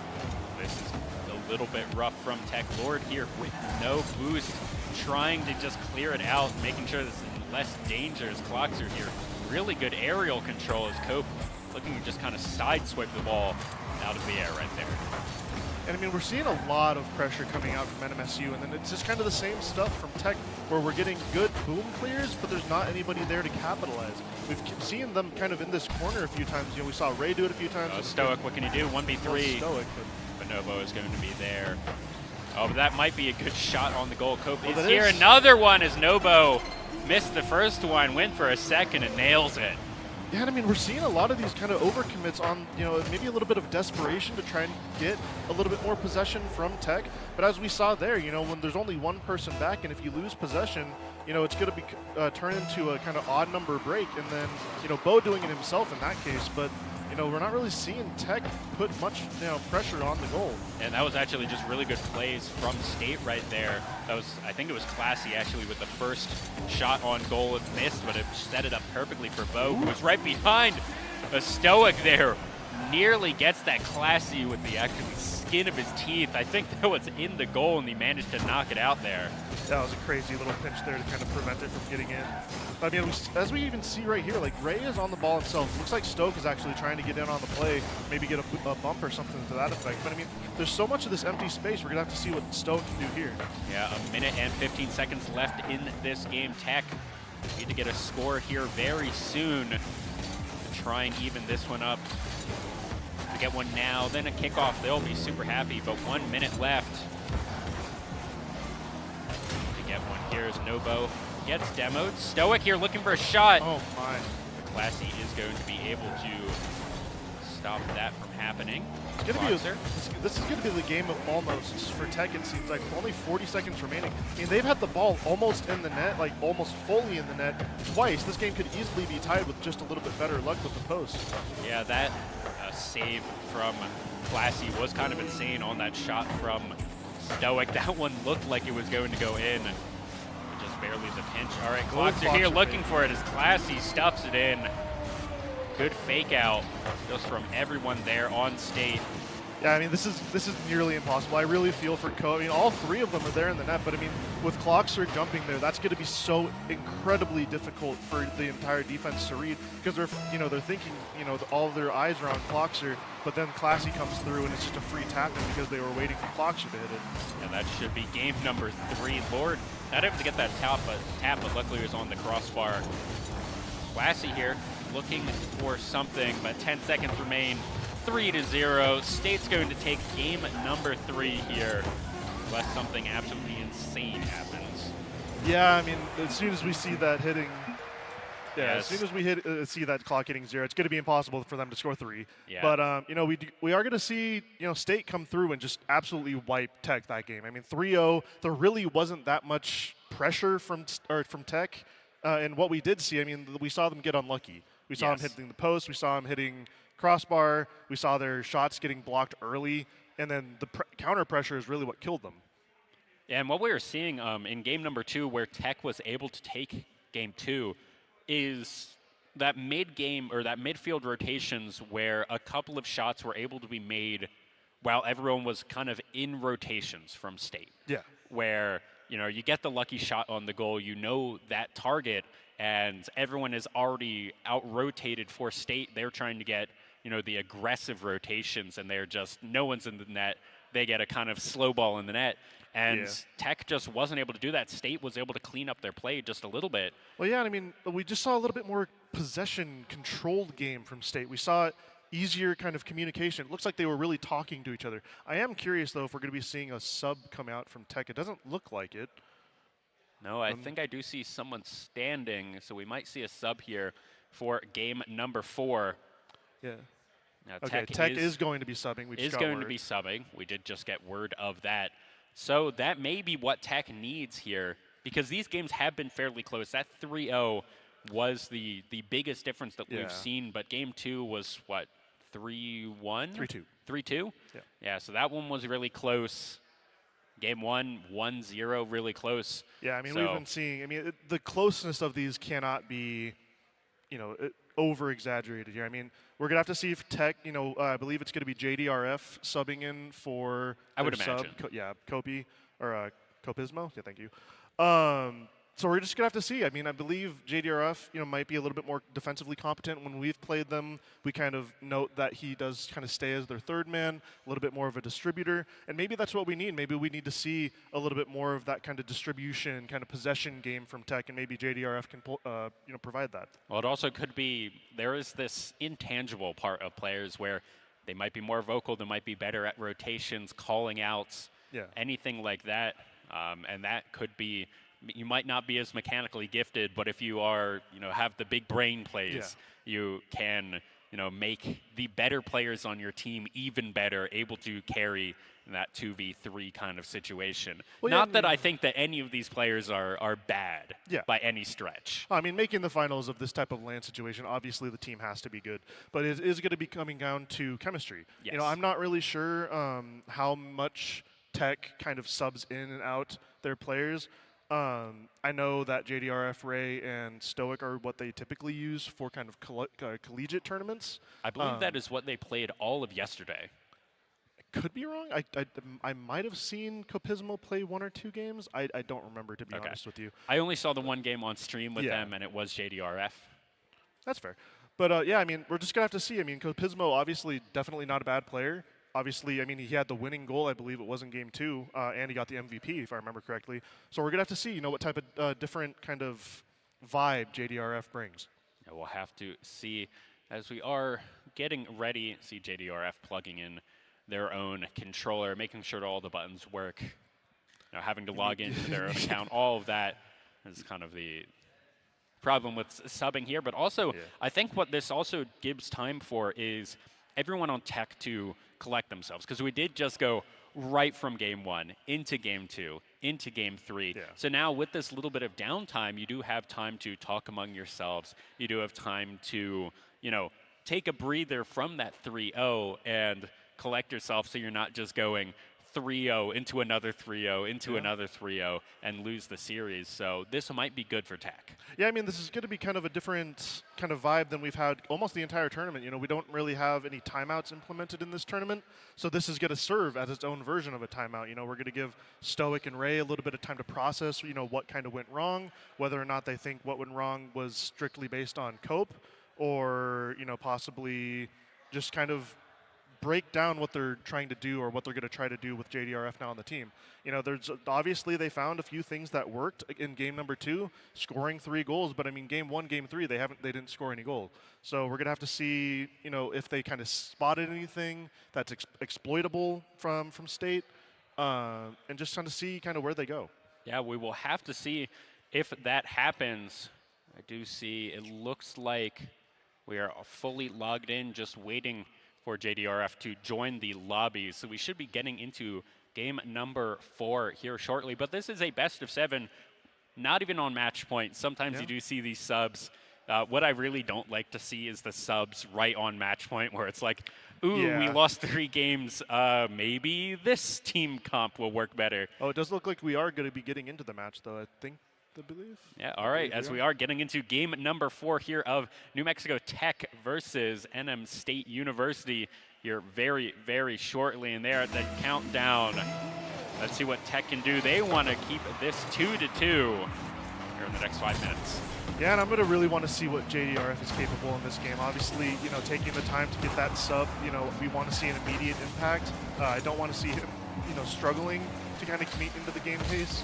That's one thing that I do kind of dislike about subbing mid-game is sometimes, you know, you have a sub that's ready and raring to go, but sometimes they just struggle to kind of meet, you know, get into the game. We see that with real sports, you know, we see that with soccer, and sometimes people getting subbed in with, you know, 10, 15 minutes remaining in that 90-minute game, you know, sometimes they just never really meet the game pace. And, you know, we'll have to see kind of in a similar situation here as JDRF with coming into game number 4, you know, you don't have as much leeway as starting the series off. You don't have as much time to get warm.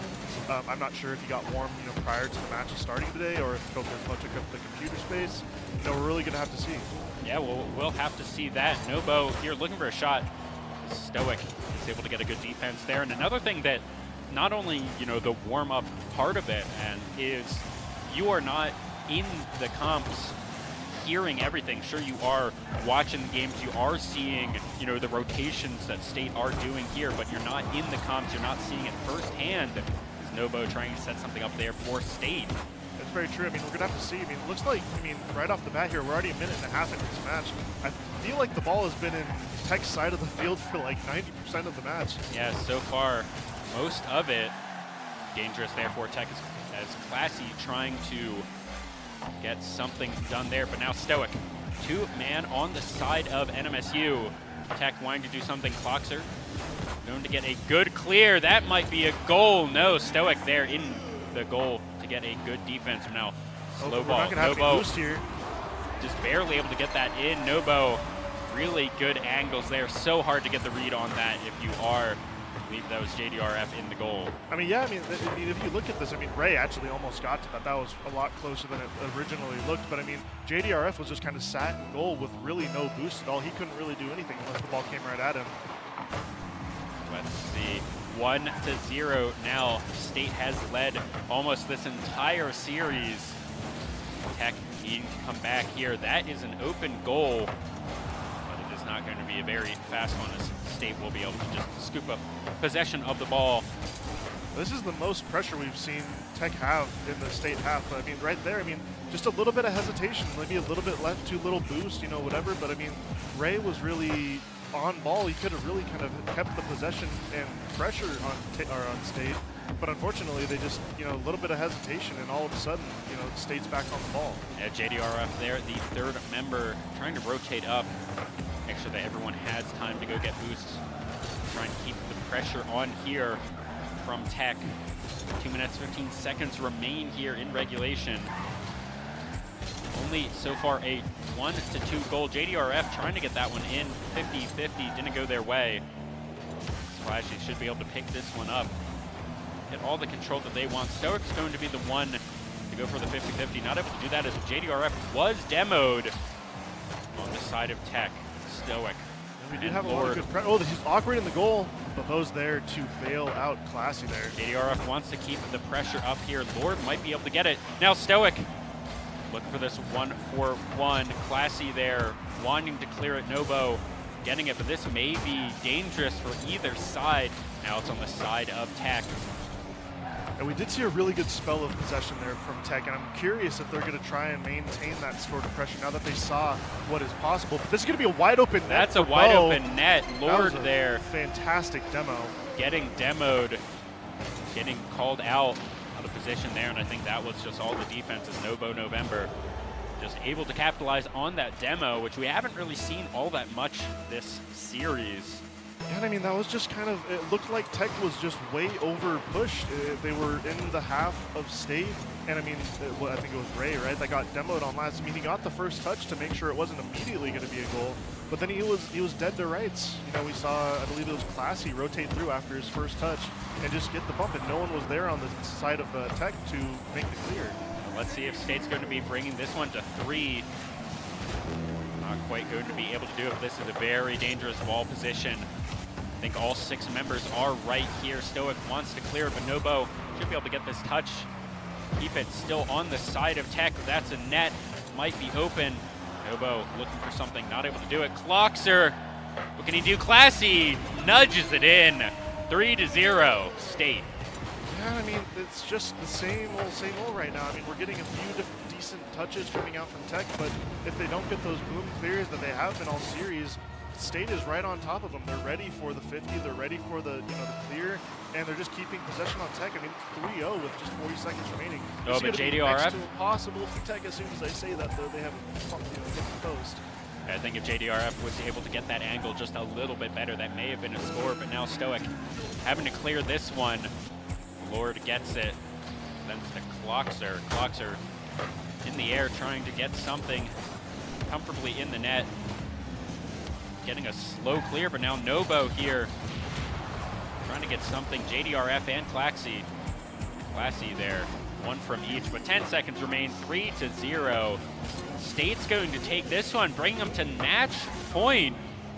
Tech did get a sub in. We will have to see if they're going to be able to bring this one back as State on the precipice. Yeah, I mean, we just saw so much pressure coming from State that game. I mean, there was maybe one chance that I saw from Tech to kind of take advantage of the issues that State was providing. But I mean, there was no clear-cut opportunities for Tech. They were just kind of giving the ball away. State was there to capitalize. Yeah, unfortunate for Tech, not quite able to do anything there, but maybe in this next game, game number 5, JDRF maybe warmed up now after that one game. We'll have to see. Tech, we know they have it in them to be able to bring this to at least a game number 6. They want to see a game number 7 now as State are on match point. Yeah, I mean, Tech, we need to see something different. We need to see more of that game number 2. They had a little bit more midfield possession that game. We really haven't seen it all series, though. We really need to see more. We really need to see them making, State, awkward. We need to make Mobo. There, good save by JDRF and Lord. Lord wants to clear, but Cloxer here. Just a really good possession or spot. And what we've seen kind of so far this entire series, and especially last game, is whenever Tech gets those clears, it is almost directly into the hands of Mobo or Cloxer, way on the other side of the field, who are super happy, super easily able to just take possession of the ball and knock it right back. Yeah, I mean, it's just, like you're saying, you knocked it right on the head. I mean, all their clears have been good and kind of pressure relieving, but they're only pressure relieving for a few seconds because they have been right in the path of a rotating member of State. And State, their rotations this is going to be open, though, if they can have been on point. Oh, no. There's a lot of members going for all of it, but now it might be an open goal here from Tech. What a fake. As JDRF and Lord are here. I mean, we just saw it there. It's maybe a little bit of a lapse of communication.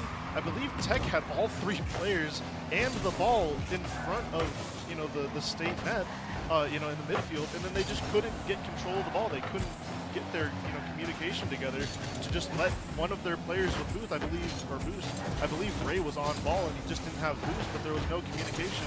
Oh, this is going to be open. Still can't see it. Oh, and they are going to be able to do it. Classy gets it. I think that was a really good setup. Mobo just centering it. Classy then able to just get it in. Stoic not able to get the bus, that party bus, in the way in time. Here, State lead in game number 5 in the series. They've been ahead almost the entire time. Oh, this could be good from Ray, though. Oh, my goodness, what a save. Yeah, Classy there, able to get in the way of that ball. Blocking it. So we want to see Tech. I want to see them not give up that. Lord barely able to get that one. A really dangerous spot here for Tech. I want to see Tech score here. I don't want to see State take it. I mean, we're seeing a lot of panicky kind of behavior. I mean, even just then, oh, this is going to be real awkward. That was really lucky there from Tech. Required all 3 players to prevent that from being a goal. And this but now might be centered, open. and that's Mobo. Just knocking it right in after a really beautiful center from Clockser. It feels just from someone who kind of has been there, done that type of thing, where it just feels like Tech isn't trusting each other. There's a lot of kind of mistakes that you don't see from a team that trusts each other. There's a lot of double commits. There's a lot of just kind of weird touches to kind of really dangerous parts of the field. You know, just like you don't want to pass the ball right in front of your own net. We've seen that happen to Tech multiple times, not just this game, but the entire series. You know, we really need to start seeing. I mean, the best opportunity we've seen this Nobo. game. Oh, and he's just going to get it. Fakes out Stoic there as Nobo, I think the 2nd score of the game for them. And look at this. I mean, it's really not that, you know, difficult of shots to defend coming from State. I mean, they're just putting shots on target. And like I said earlier this series, all it takes is a mistake on defense and a shot on target will turn into a goal. And we're just seeing, you know, pretty standard shots come out from State. You know, no disrespect to their shots. They're obviously good enough to be goals. But the disrespect, honestly, is going to be kind of pointed towards the Tech defense. You know, they're not really kind of providing much, you know, help for each other. They're kind of just letting things happen. And this is going to be real awkward. That's going again. to be a goal, I think. No, Stoic, can they do it? Clockser stumps it in, 4-0. 2 minutes 15 remain. Yeah, I mean, it's the same stuff. Keep on, Casters cursed it into existence there with just over rotation. We saw Ray with low boost on the backboard, but there was not one of his teammates behind him.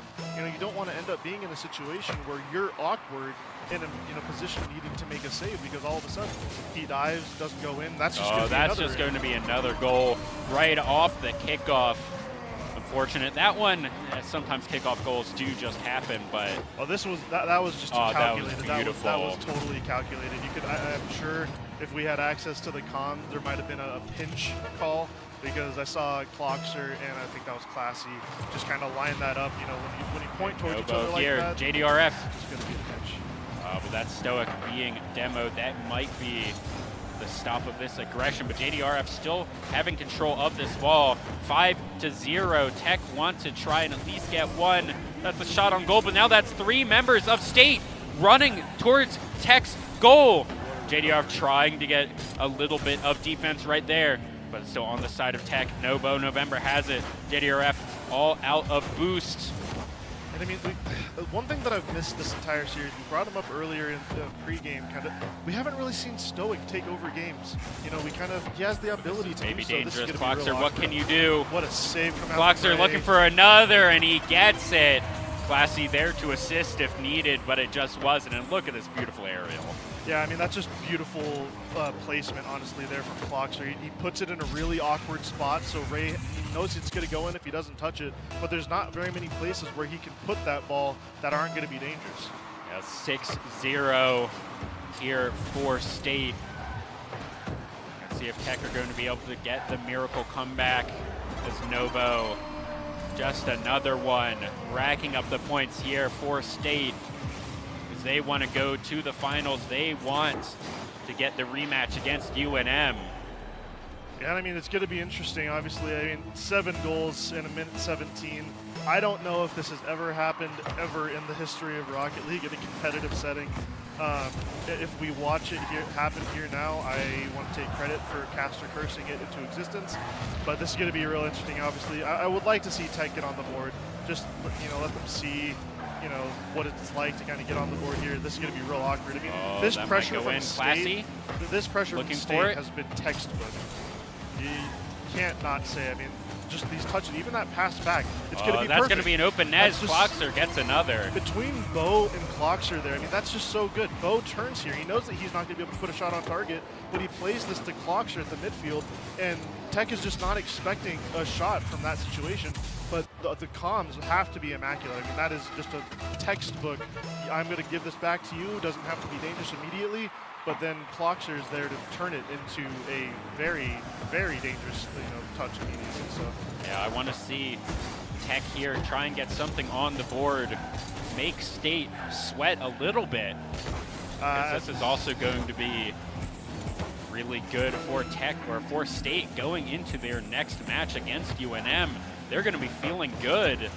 Yeah, I mean, putting 8 past any opponent's going to have anyone feeling great. But we're going to have to, definitely going to have our matches cut out for us. Obviously, we didn't have time to warm up in the morning, so we're going to have to see what we can do, warm up in the series a little bit, that type of thing. But honestly, this is just textbook by NMSU. We have to give them credit where credit is due.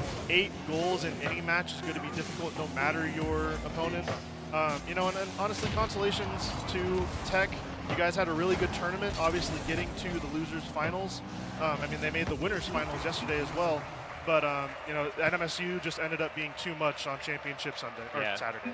Congratulations to New Mexico State University. They are going to be going against you guys in the finals. Yeah. So good luck to you. Good luck to them. And congratulations to Tech for getting third. I think that was a good showing for them as well. Could see, you know, glimpse of life from them, especially in that game number 2. But State looking dominant. Dominance is a good word for it. It was, you know, that game number 2, maybe they got caught out a little bit. Maybe they still weren't as warm as they possibly could have been. But that game number 2 definitely lit a fire underneath them, because I don't think, I'm trying to remember, did Tech score after game 2? I don't think so. I think that was those, because I don't even think they scored in game number 1. So I think 2 was really the high point of the series for them. So congratulations once again to State. And if I was UNM, I'd be shaking in my boots, because they have to go against that on-fire Aggies team. So good luck to you, as we will go to a quick ad break, and then we'll be back for the grand finals of, you know, the New Mexico Esports Invitational here at NMTIE. Once again, NMSU versus UNM. Don't go anywhere.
Hello, everybody, and welcome back to the Esports Invitational at the New Mexico Technology in Education Conference 2023. We're about to go into the grand finals for Rocket League. It's going to be a banger, UNM versus NMSU. Once again, that was the grand finals for Smash as well.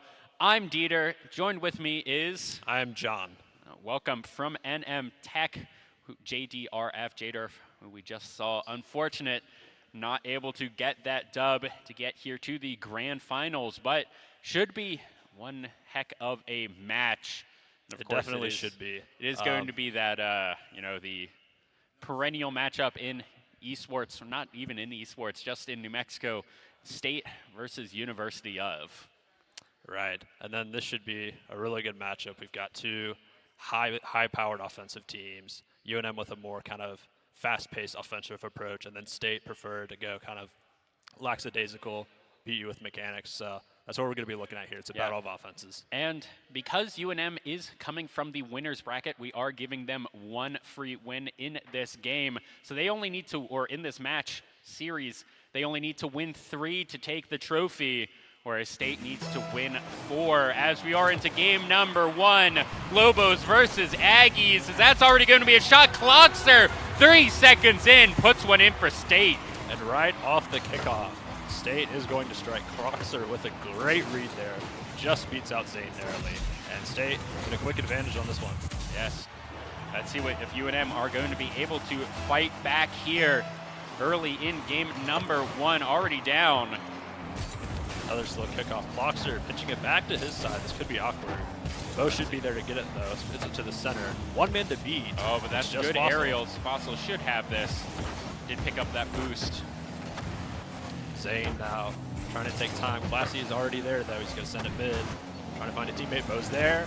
Cleared out by Fossil. Cleared it towards the corner over there. I think if they can get it, but Clockster getting it back. And here, you can see the fire that NMSU is playing with, just coming out of the pretty good games there, the good series against Tech. They're warm, they're ready to go. And UNM, maybe a little cold, but they do have an extra game here to play with.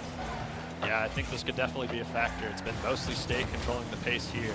UNM have got to find a quick breakout opportunity to get it into State's side of the field. That might be it right there. Light able to get it. Beat him. Classy not able to get in front of that ball. As Light Streaks just sees an opening. Look at that. Beats Clockster. Classy not there in time. UNM ties it up, 4 minutes and 2 seconds to go. This is looking like it's going to be a game about who makes the most mistakes. Both these goals have been capitalizing off of kickoffs, off of mistakes. That's what it's going to be. As Mobo with a really good setup. Classy looking to stuff it in. Not getting that angle as Clockster getting it, but Zane hitting that 50-50 over to the side. UNM wanting to clear this one out. It's centered once again, but no one there from State to capitalize. Very awkward spot here from UNM. Seeing a lot of whiffs from them. Wondering if maybe the nerves are settling in. Maybe they're trying to get comfortable. State just has them on edge. Mobo here looking for a center, but it's going to be cleared out all the way. Zane looking for it, but that's actually going to be Clockster taking it. Now Light Streaks moving it back. We are playing for a little bit of midfield. It is just getting booed back and forth. Fossil trying to go against 3, but that's a double commit there from State. And University of do anything about it. Bo's trying to keep this pressure up as Fossil are going to be able to pick this one up, knock it back into this corner, keeping it on the side of State. Now Zane and Light Streaks should have it as Fossil are above the net looking for that center. Close opportunity there from UNM. I think if someone there was middle, a little bit faster, that could have been a goal, but they have another chance here. right Light here. Streaks might get it. No! Oh, the angles just weren't there. As Fossil now trying to set it back up for the team. Clockster has it. Zane trying to keep this one in play, has a lot of boost. Fossil trying to keep this one centered. What can they do? Where is the Lobos? As Clockster has the Aggies back in control, but that's going to actually be a demo there from Fossil as Zane trying to get this one set up. Fossil not getting that 50-50, not able to get it past the 2-man defense there from the Aggies. That was another huge chance there for UNM. Oh, Zane, it's an open net. Centering it, but Mobo is going to be able to bring this one back to the side of UNM. Another good goal as UNM here keeping this pressure up. A lot of good chances here seen from UNM. They just have to find one, try to take a lead here. Big booming clear back to their corner. Fossil's going to take control. Yeah, and that was just so much pressure there from UNM. Unfortunately, they were not able to connect any of it, but now State trying to bring it back. A little bit to the right, but now in a dangerous spot. Floxer trying to get something. Lightstreak's able to pinch it over. Now over to the side of UNM. 3 versus 3 over here. Let's see if they're able to punish this over-rotate. Maybe from State. As it is cleared over, but Cloxer should be there, should be able to take control of that ball. Fossil trying to contest this, trying to get it in, and that might be no! The angles weren't there. Lightstreak's trying to get it, but it went on the crossbar. Second time this game, that would have been 3-1, or at least 2-1 here for UNM, but now it's still tied up. 1 minute and 5 seconds left in regulation here. Can be anyone's game. The pressure unrelenting from either side, but the defense is there. Lightstreaks, oh, that was Fossilized wanting to get it in, but Mobo able to get it. The third missed goal there from UNM off that top crossbar. Need to dial in these shots just a little bit more, just a little bit better, but you can see UNM already waking up, already warming up here in game number 1 of this series. Stairs starting to look more on edge. They're getting the bumps, they're getting the aggression. Oh, Fossil, can he do it? And he gets it! UNM up 2-1 with 32 seconds left to go. They've just been piling on this pressure, slowly but surely forcing mistakes, and then finally the defense will break.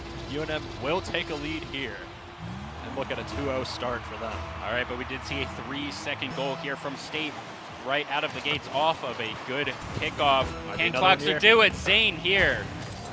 Pinch it up.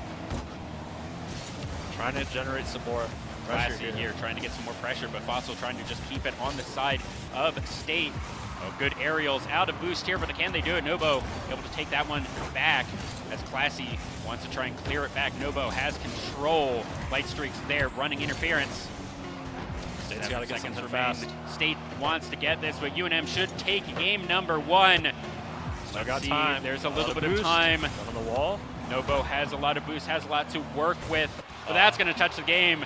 That's going to touch the ground. That's going to be the game. The Bows go up 2-0 against the Aggies.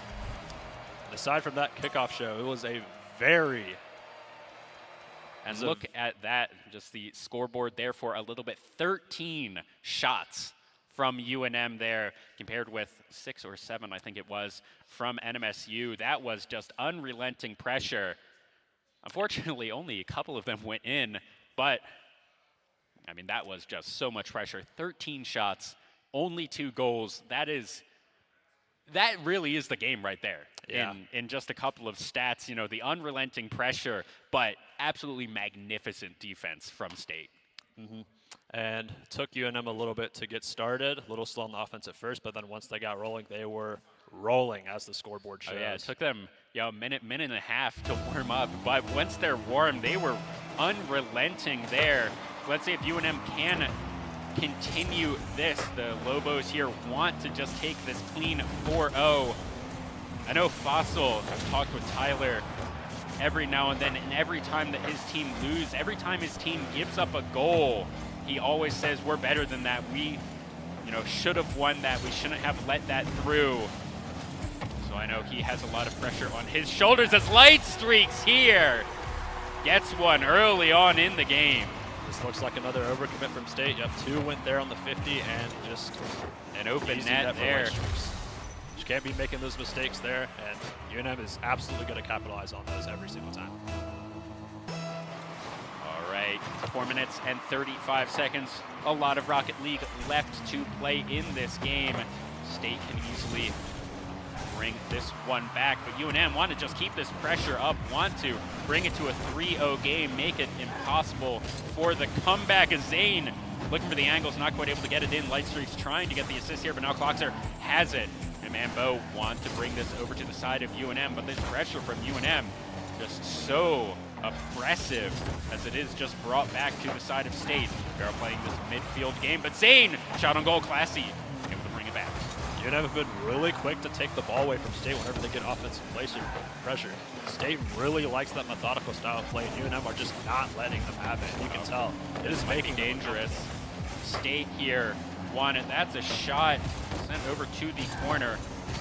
Your State trying to get some sort of center on the goal here for UNM. Cloxer looking for it. Oh, maybe trying to get it, but no, Zane takes it away right into the arms of Classy, brings it back to the side of UNM.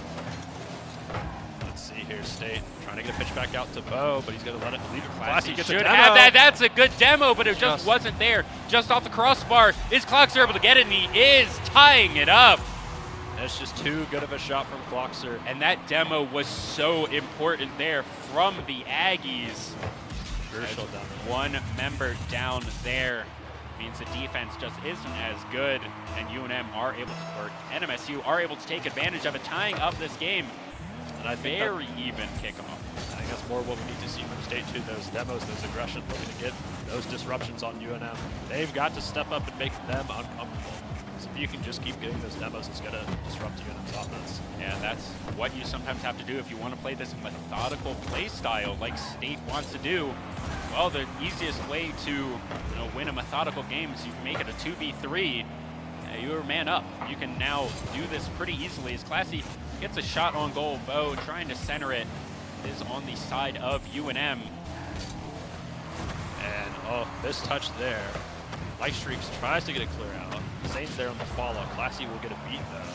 Fossil, you have control. Cloxer gets a good beat though. That is an open net. Can anyone get back for this? Cloxer, no, they STRIX will is not. there.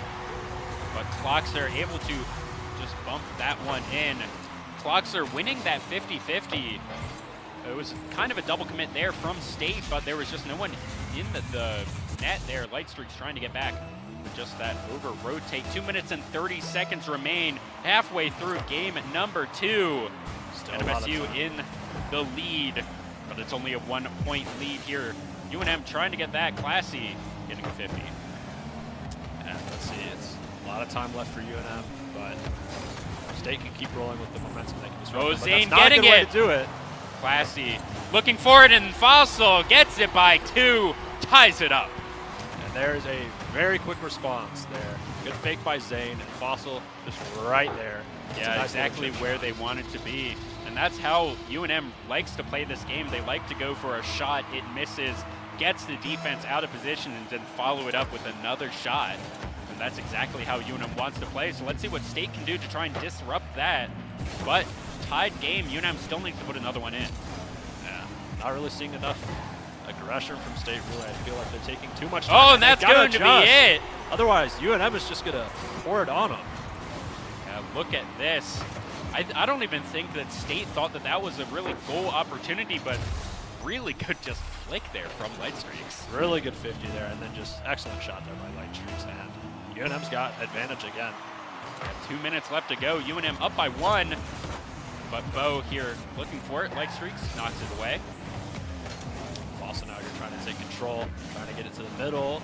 No one is up though, and Bo's going to get a tap out, but this should give UNM a lot of time. Yeah, this fairly neutral ball state. Fossil nearly getting it in, but that was a good double commit there in the defense, making sure that it didn't go in case someone missed. Bo does get demoed right there. Let's see if Fossil can do anything with it. It's Cloxer takes it away. Zane knocks it back, and this aggression here from UNM just keeps going. We can see these rotates from UNM are actually pretty good overall, but as I say that, this one might go in. STRIX, good save, knocking it away. Oh, that's an excellent save. Aim clear there from STRIX. Bo should be able to get back to this in time, but demos all across the board for UNM. They're really disrupting their offense. A lot of demos going both sides. 1-2-1 demo. 1 minute just does remain here in the game. 2-3. NMSU needs to get a score here. Zane gets it! And just an absolute snipe on net there from Zane. STRIX clear out. Zane up there and just hits it perfectly. Cloxer just not able to get that 50-50. Not able to get a touch. That was so close to the corner that I think any touch at all would have, pushed it even more to the right. But now 4-2. UNM want to bring this to match point, want to have the clean 4-0. And State really has got to get full aggression going here. They do not want to be down 3-0. That's a shot. Because with Rocket League, reverse sweeps are near impossible, and they very rarely literally happen. And especially on LAN, they've only happened maybe twice in the pro scene. So in this stage alone, it's going to be incredibly difficult for NMSU. They cannot get anything going here. All right, 19 seconds remain here. 2-2-4. Zane looking for another shot on goal, not able to do it, but this is 3 members of NMSU here playing defense as Light Streaks here, trying to just get something in. Fossil now has it. As State not playing aggressive enough. This one's going to go to UNM. UNM lead the series 3-0 on match point. Yeah, and State just looks like they're in, or UNM looks like they're in full control of this series. Like State just is finding, or they're struggling to respond to the offensive pressure of UNM. The defense is just, they're panicking, they're making double commits. They're a little too slow to get out of their zone, and UNM is just feasting on them. Yeah, UNM playing a very, very aggressive play style. So if you are State, if you are down in match point, what do you need to change? What do you need to have in your mental to make this reverse sweep a reality? I think you've really just got to take it just one game at a time. Just execute one win at a time. Just focus on getting that win, then work game by game to do that. And I think they've really just got to try to get more aggressive clears out of their zone, get the ball quicker there. Try to look for some team plays, passing plays, demos. Just less of the flashy, more of just the speed, high-powered, quick shot offense is really what they need to find here. And almost what I would want to see from State is you're seeing this over-aggression almost from UNM.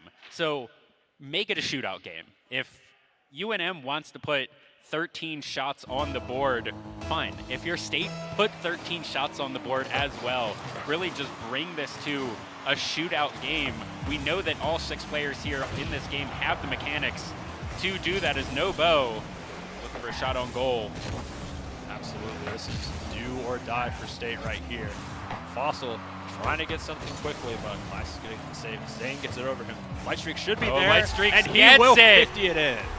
Knocked it off of the car there of, I don't even know who that was, of Cloxer. Look at that, uses the car from Cloxer to knock it in, and UNM lead 21 seconds into the game. This is a great start for UNM. At State here, you've got to get a goal really quickly on the counterattack. This gives a good opportunity for Classy. He's looking for the bump. He's going to find it, and Classy will equalize it for State. And Classy equalizing it there. Here, Zane just not quite in position, and Fossil missing the read as well. State immediately hitting back, and maybe they took some of my advice of just make it a shootout. Absolutely. And it's another good kickoff win here from Cloxer. Light Streaks will get the 50, but big man advantage here for State. Bo's demo hunting. Classy just not quick enough to get behind the ball. Yeah, Classy having more boost than I thought they did on that. Looked like they were very nearly out, but Mobo now having 100. Playing defense, their 3rd man back. See if Classy can get this clear. Looks like it may just go to Fossil, who will clear it right back. Bo's getting the sidewall here. Classy will get the 50. A little bit of confusion there. I don't know why Classy stopped going there, but that could have been an opportunity. Yeah, Fossil was the only one there, slowing down, super willing to just play this as Classy's going to get another good demo on Zane. And exactly how we saw NMSU almost get game number 2 there was on this demo play on the defense member of UNM. A little bit of improvisation there from State. I think Classy was initially looking to go for that bump, and then he got bumped off, so then Bo just goes straight forward and lets him take the shot. Really selfless play there for Bo. Good comps as well. That's what you need to do in these team games. I play a lot of League of Legends, and you know, KDA doesn't matter as long as you have the dub. Who cares? Absolutely. It's all about the teamwork here, and State's looking a little more comfortable here on the defensive side. They're just letting each other take it one shot at a time, and a little bit of a double commit there. Yeah, double commit there from UNM, but in the midfield should be able to get their rotations under control. Oh, getting a good demo, and that's this pressure that we really need to see from State if they want to bring this one back, bring the series back, is this pressure when we're seeing a lot of demos from them, and that's getting just a lot of pressure for State. Yeah. Oh, it's a big miss there from Cloxer, but we'll send it to Classy. They will get it here. Bo's up for this, gonna try to get a hit mid. Has that's Cloxer a good there. center. Look good save from Foxer Fossil. looking for a bow, not quite able to make it. No boost, wasn't able to do it, but now Fossil trying to go for an aerial play. Classy gets that 50-50. Lightstreaks misses that 50-50 for him. Fossil back in goal, completely out of boost, and that's Zane now demoed, and that's a really good defensive clear for Lightstreaks. More demos there from NMSU, but not quite able to capitalize there. Fossil, awkward hit Trying to find center. something. It is Forces centered. two to Lightstreaks go. is here. Can they make it? Lightstreaks off the backboard. Oh, and Fossil tries that's to get there, but Zane can't. trying to do a Fossil here, just Here's keeping Fossil. this pressure up. UNM with these good rotations. Lightstreaks should have control. Good fake out. 50. Zane, shot on goal. But Bo easily knock it away. Clear there from Bo. Lightstreaks has a Oh, shot Lightstreaks. opportunity. Bloxer's going to get it, though. Get rid And of here from we're Classy. just getting what exactly UNM Oh, wants to that's gonna go do as Fossil scores. The aggression, you just see these perfect rotations from UNM. One person gets a shot, it misses, the next person is up, and you just rinse and repeat And that's just until someone puts it in. that's just so unlucky for Bo. I think he was trying to look for the demo on Fossil there, and then just ends up pitching it into his own head.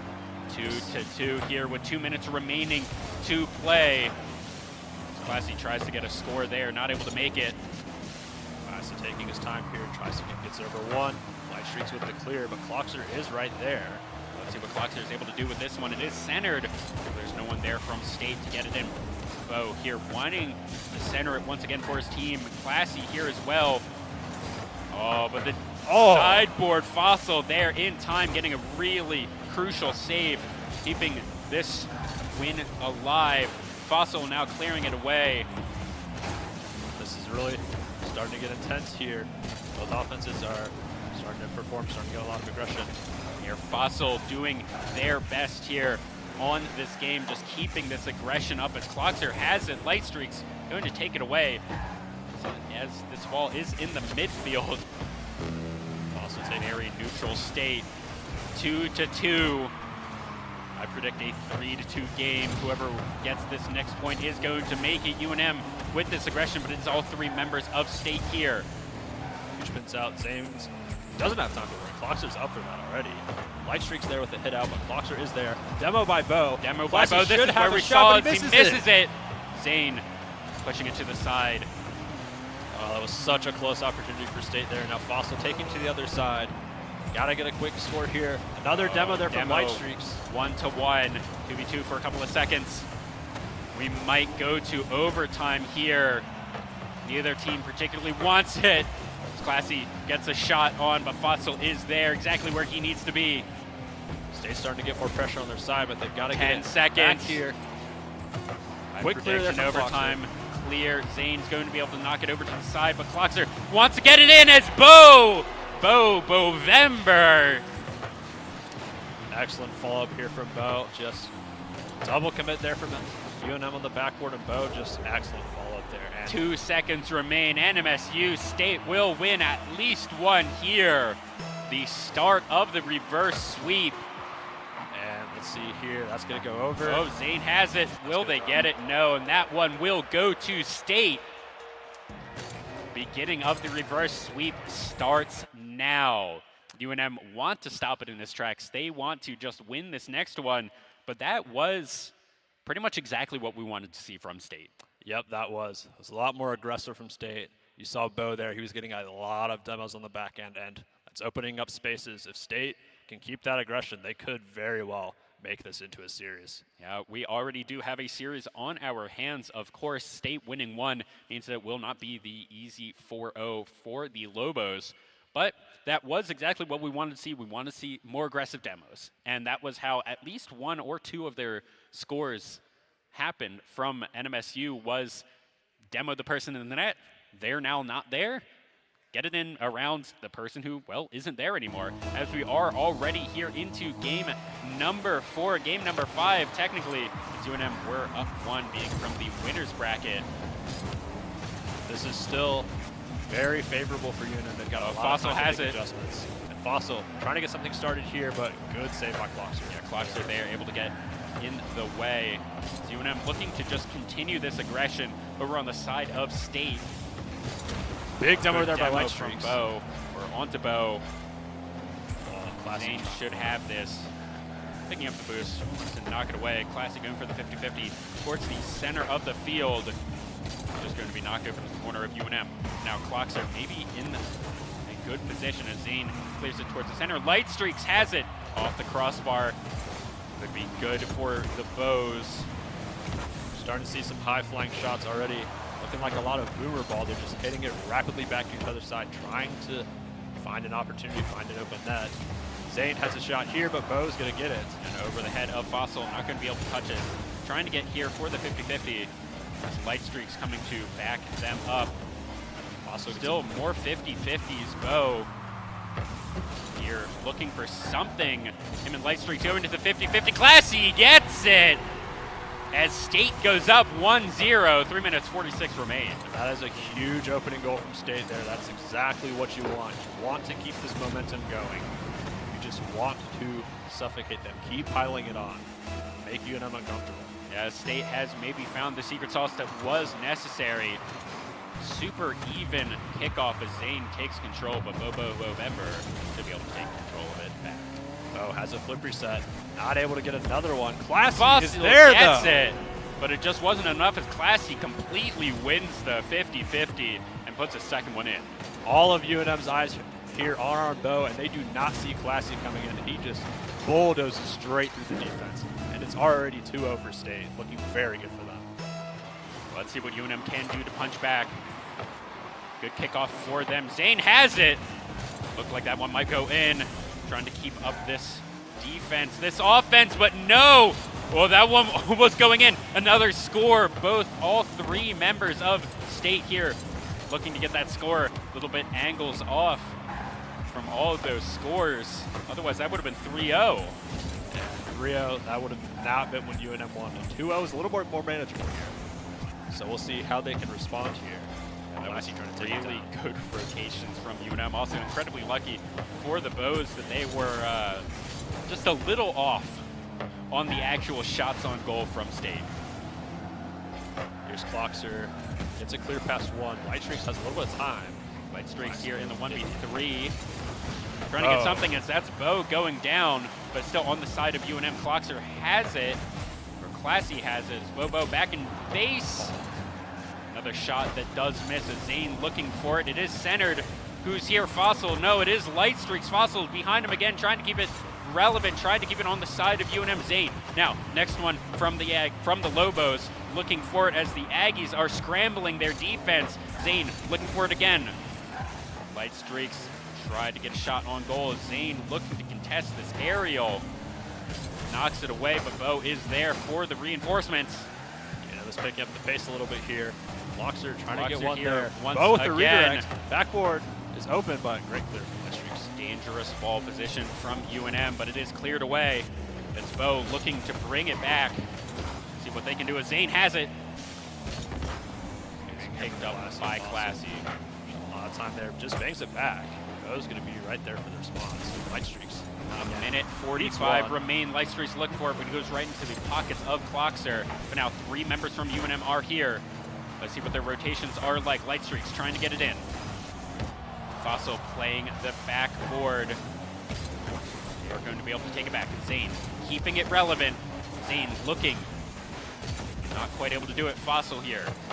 Knocking it back, and here, the bread and butter of UNM.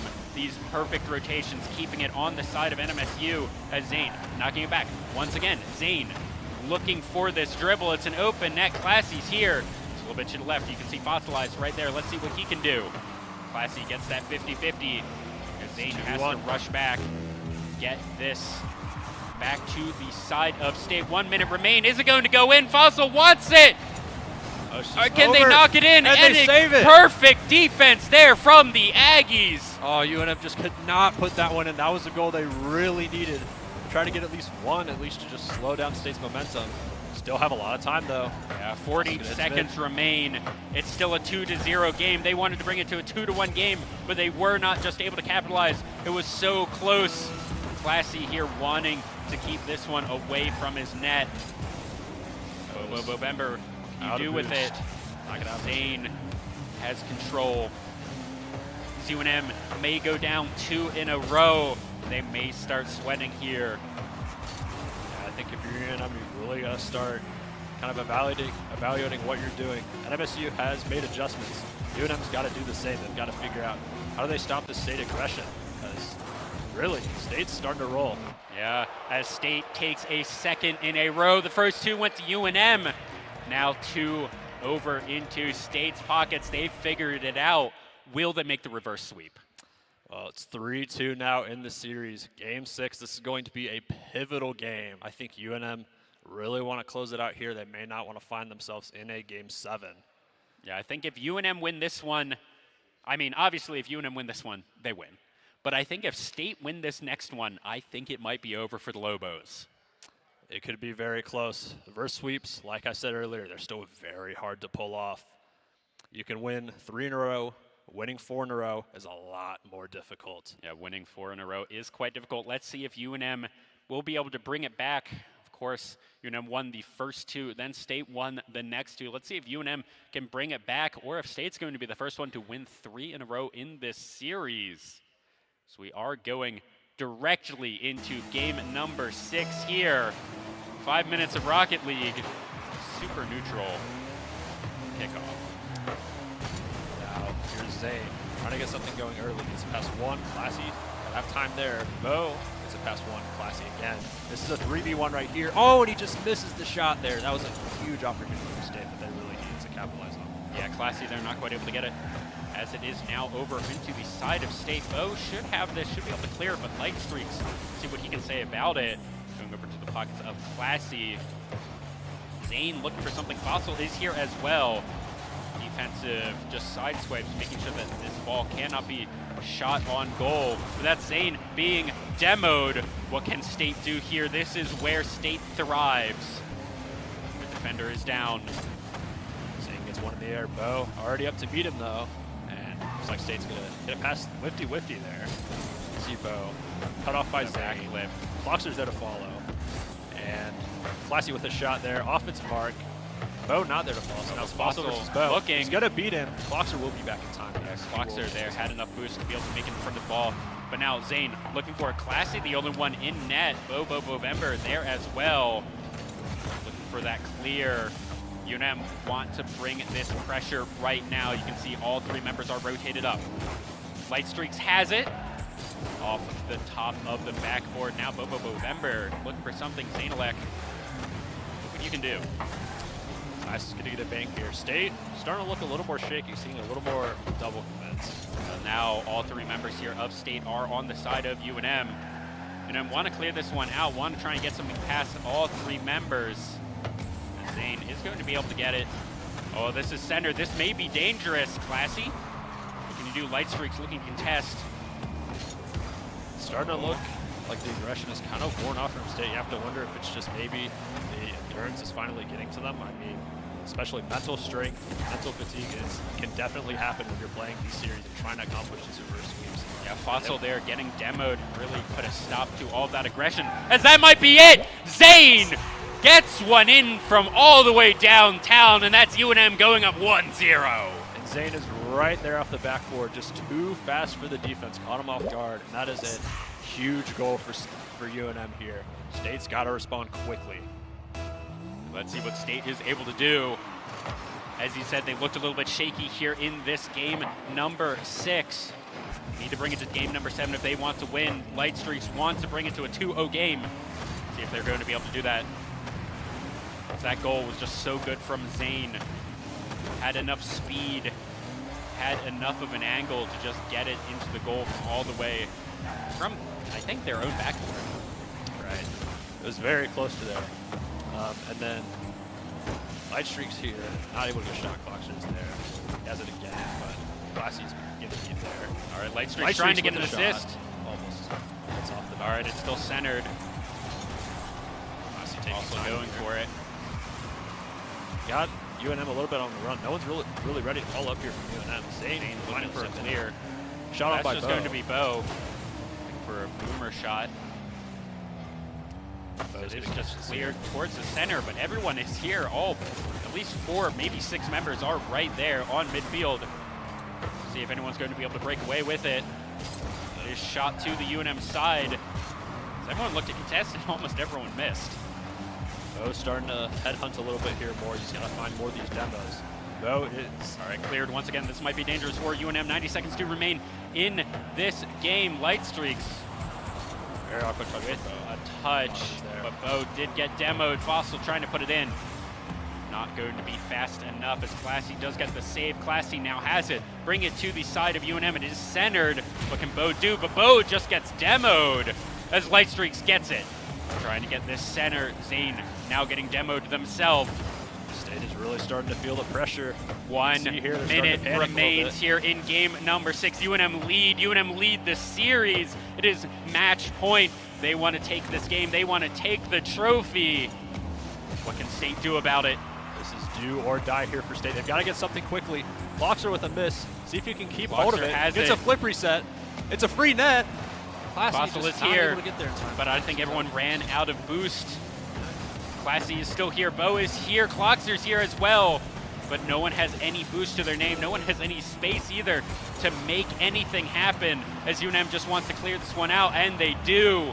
It's to the side. Zane has it. Can he do it? Can he make it? Fossil for a shot right off of the side. Not able to make it, but now Bo with enough boost to his name. Zane from out of nowhere takes it away. 10 seconds remain. State needs to get something here. UNM, they want it. Zane, can he do it?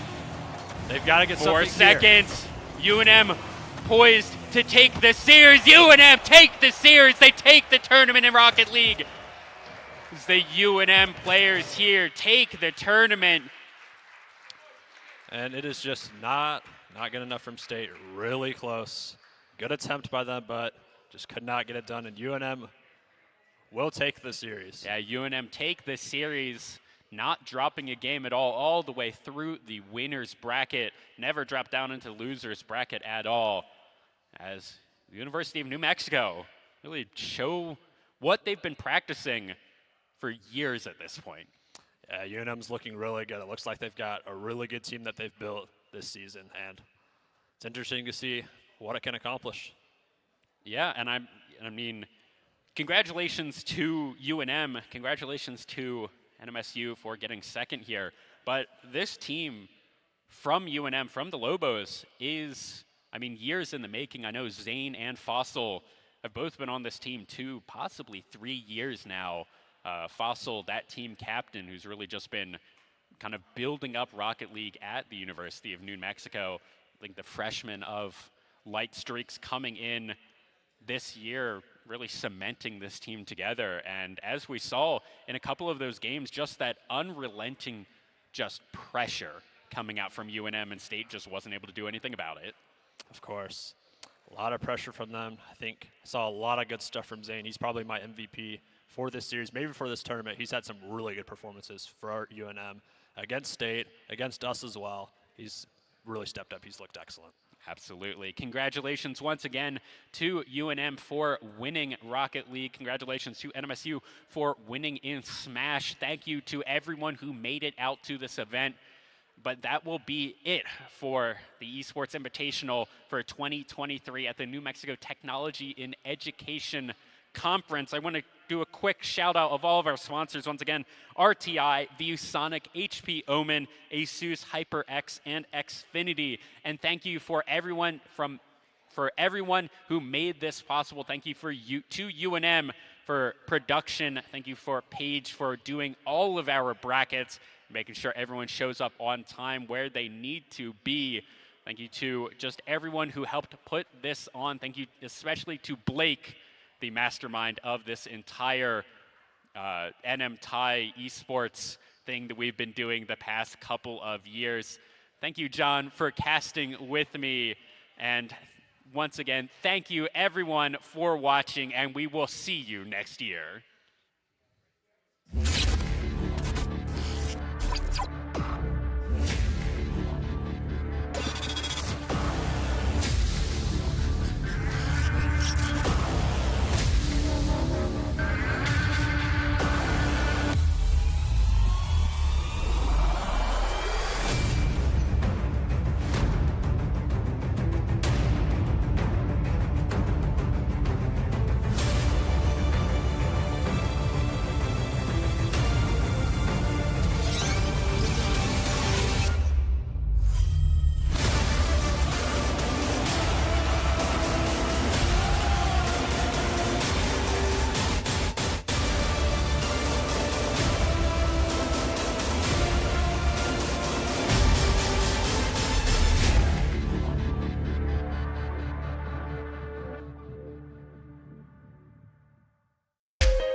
Booth.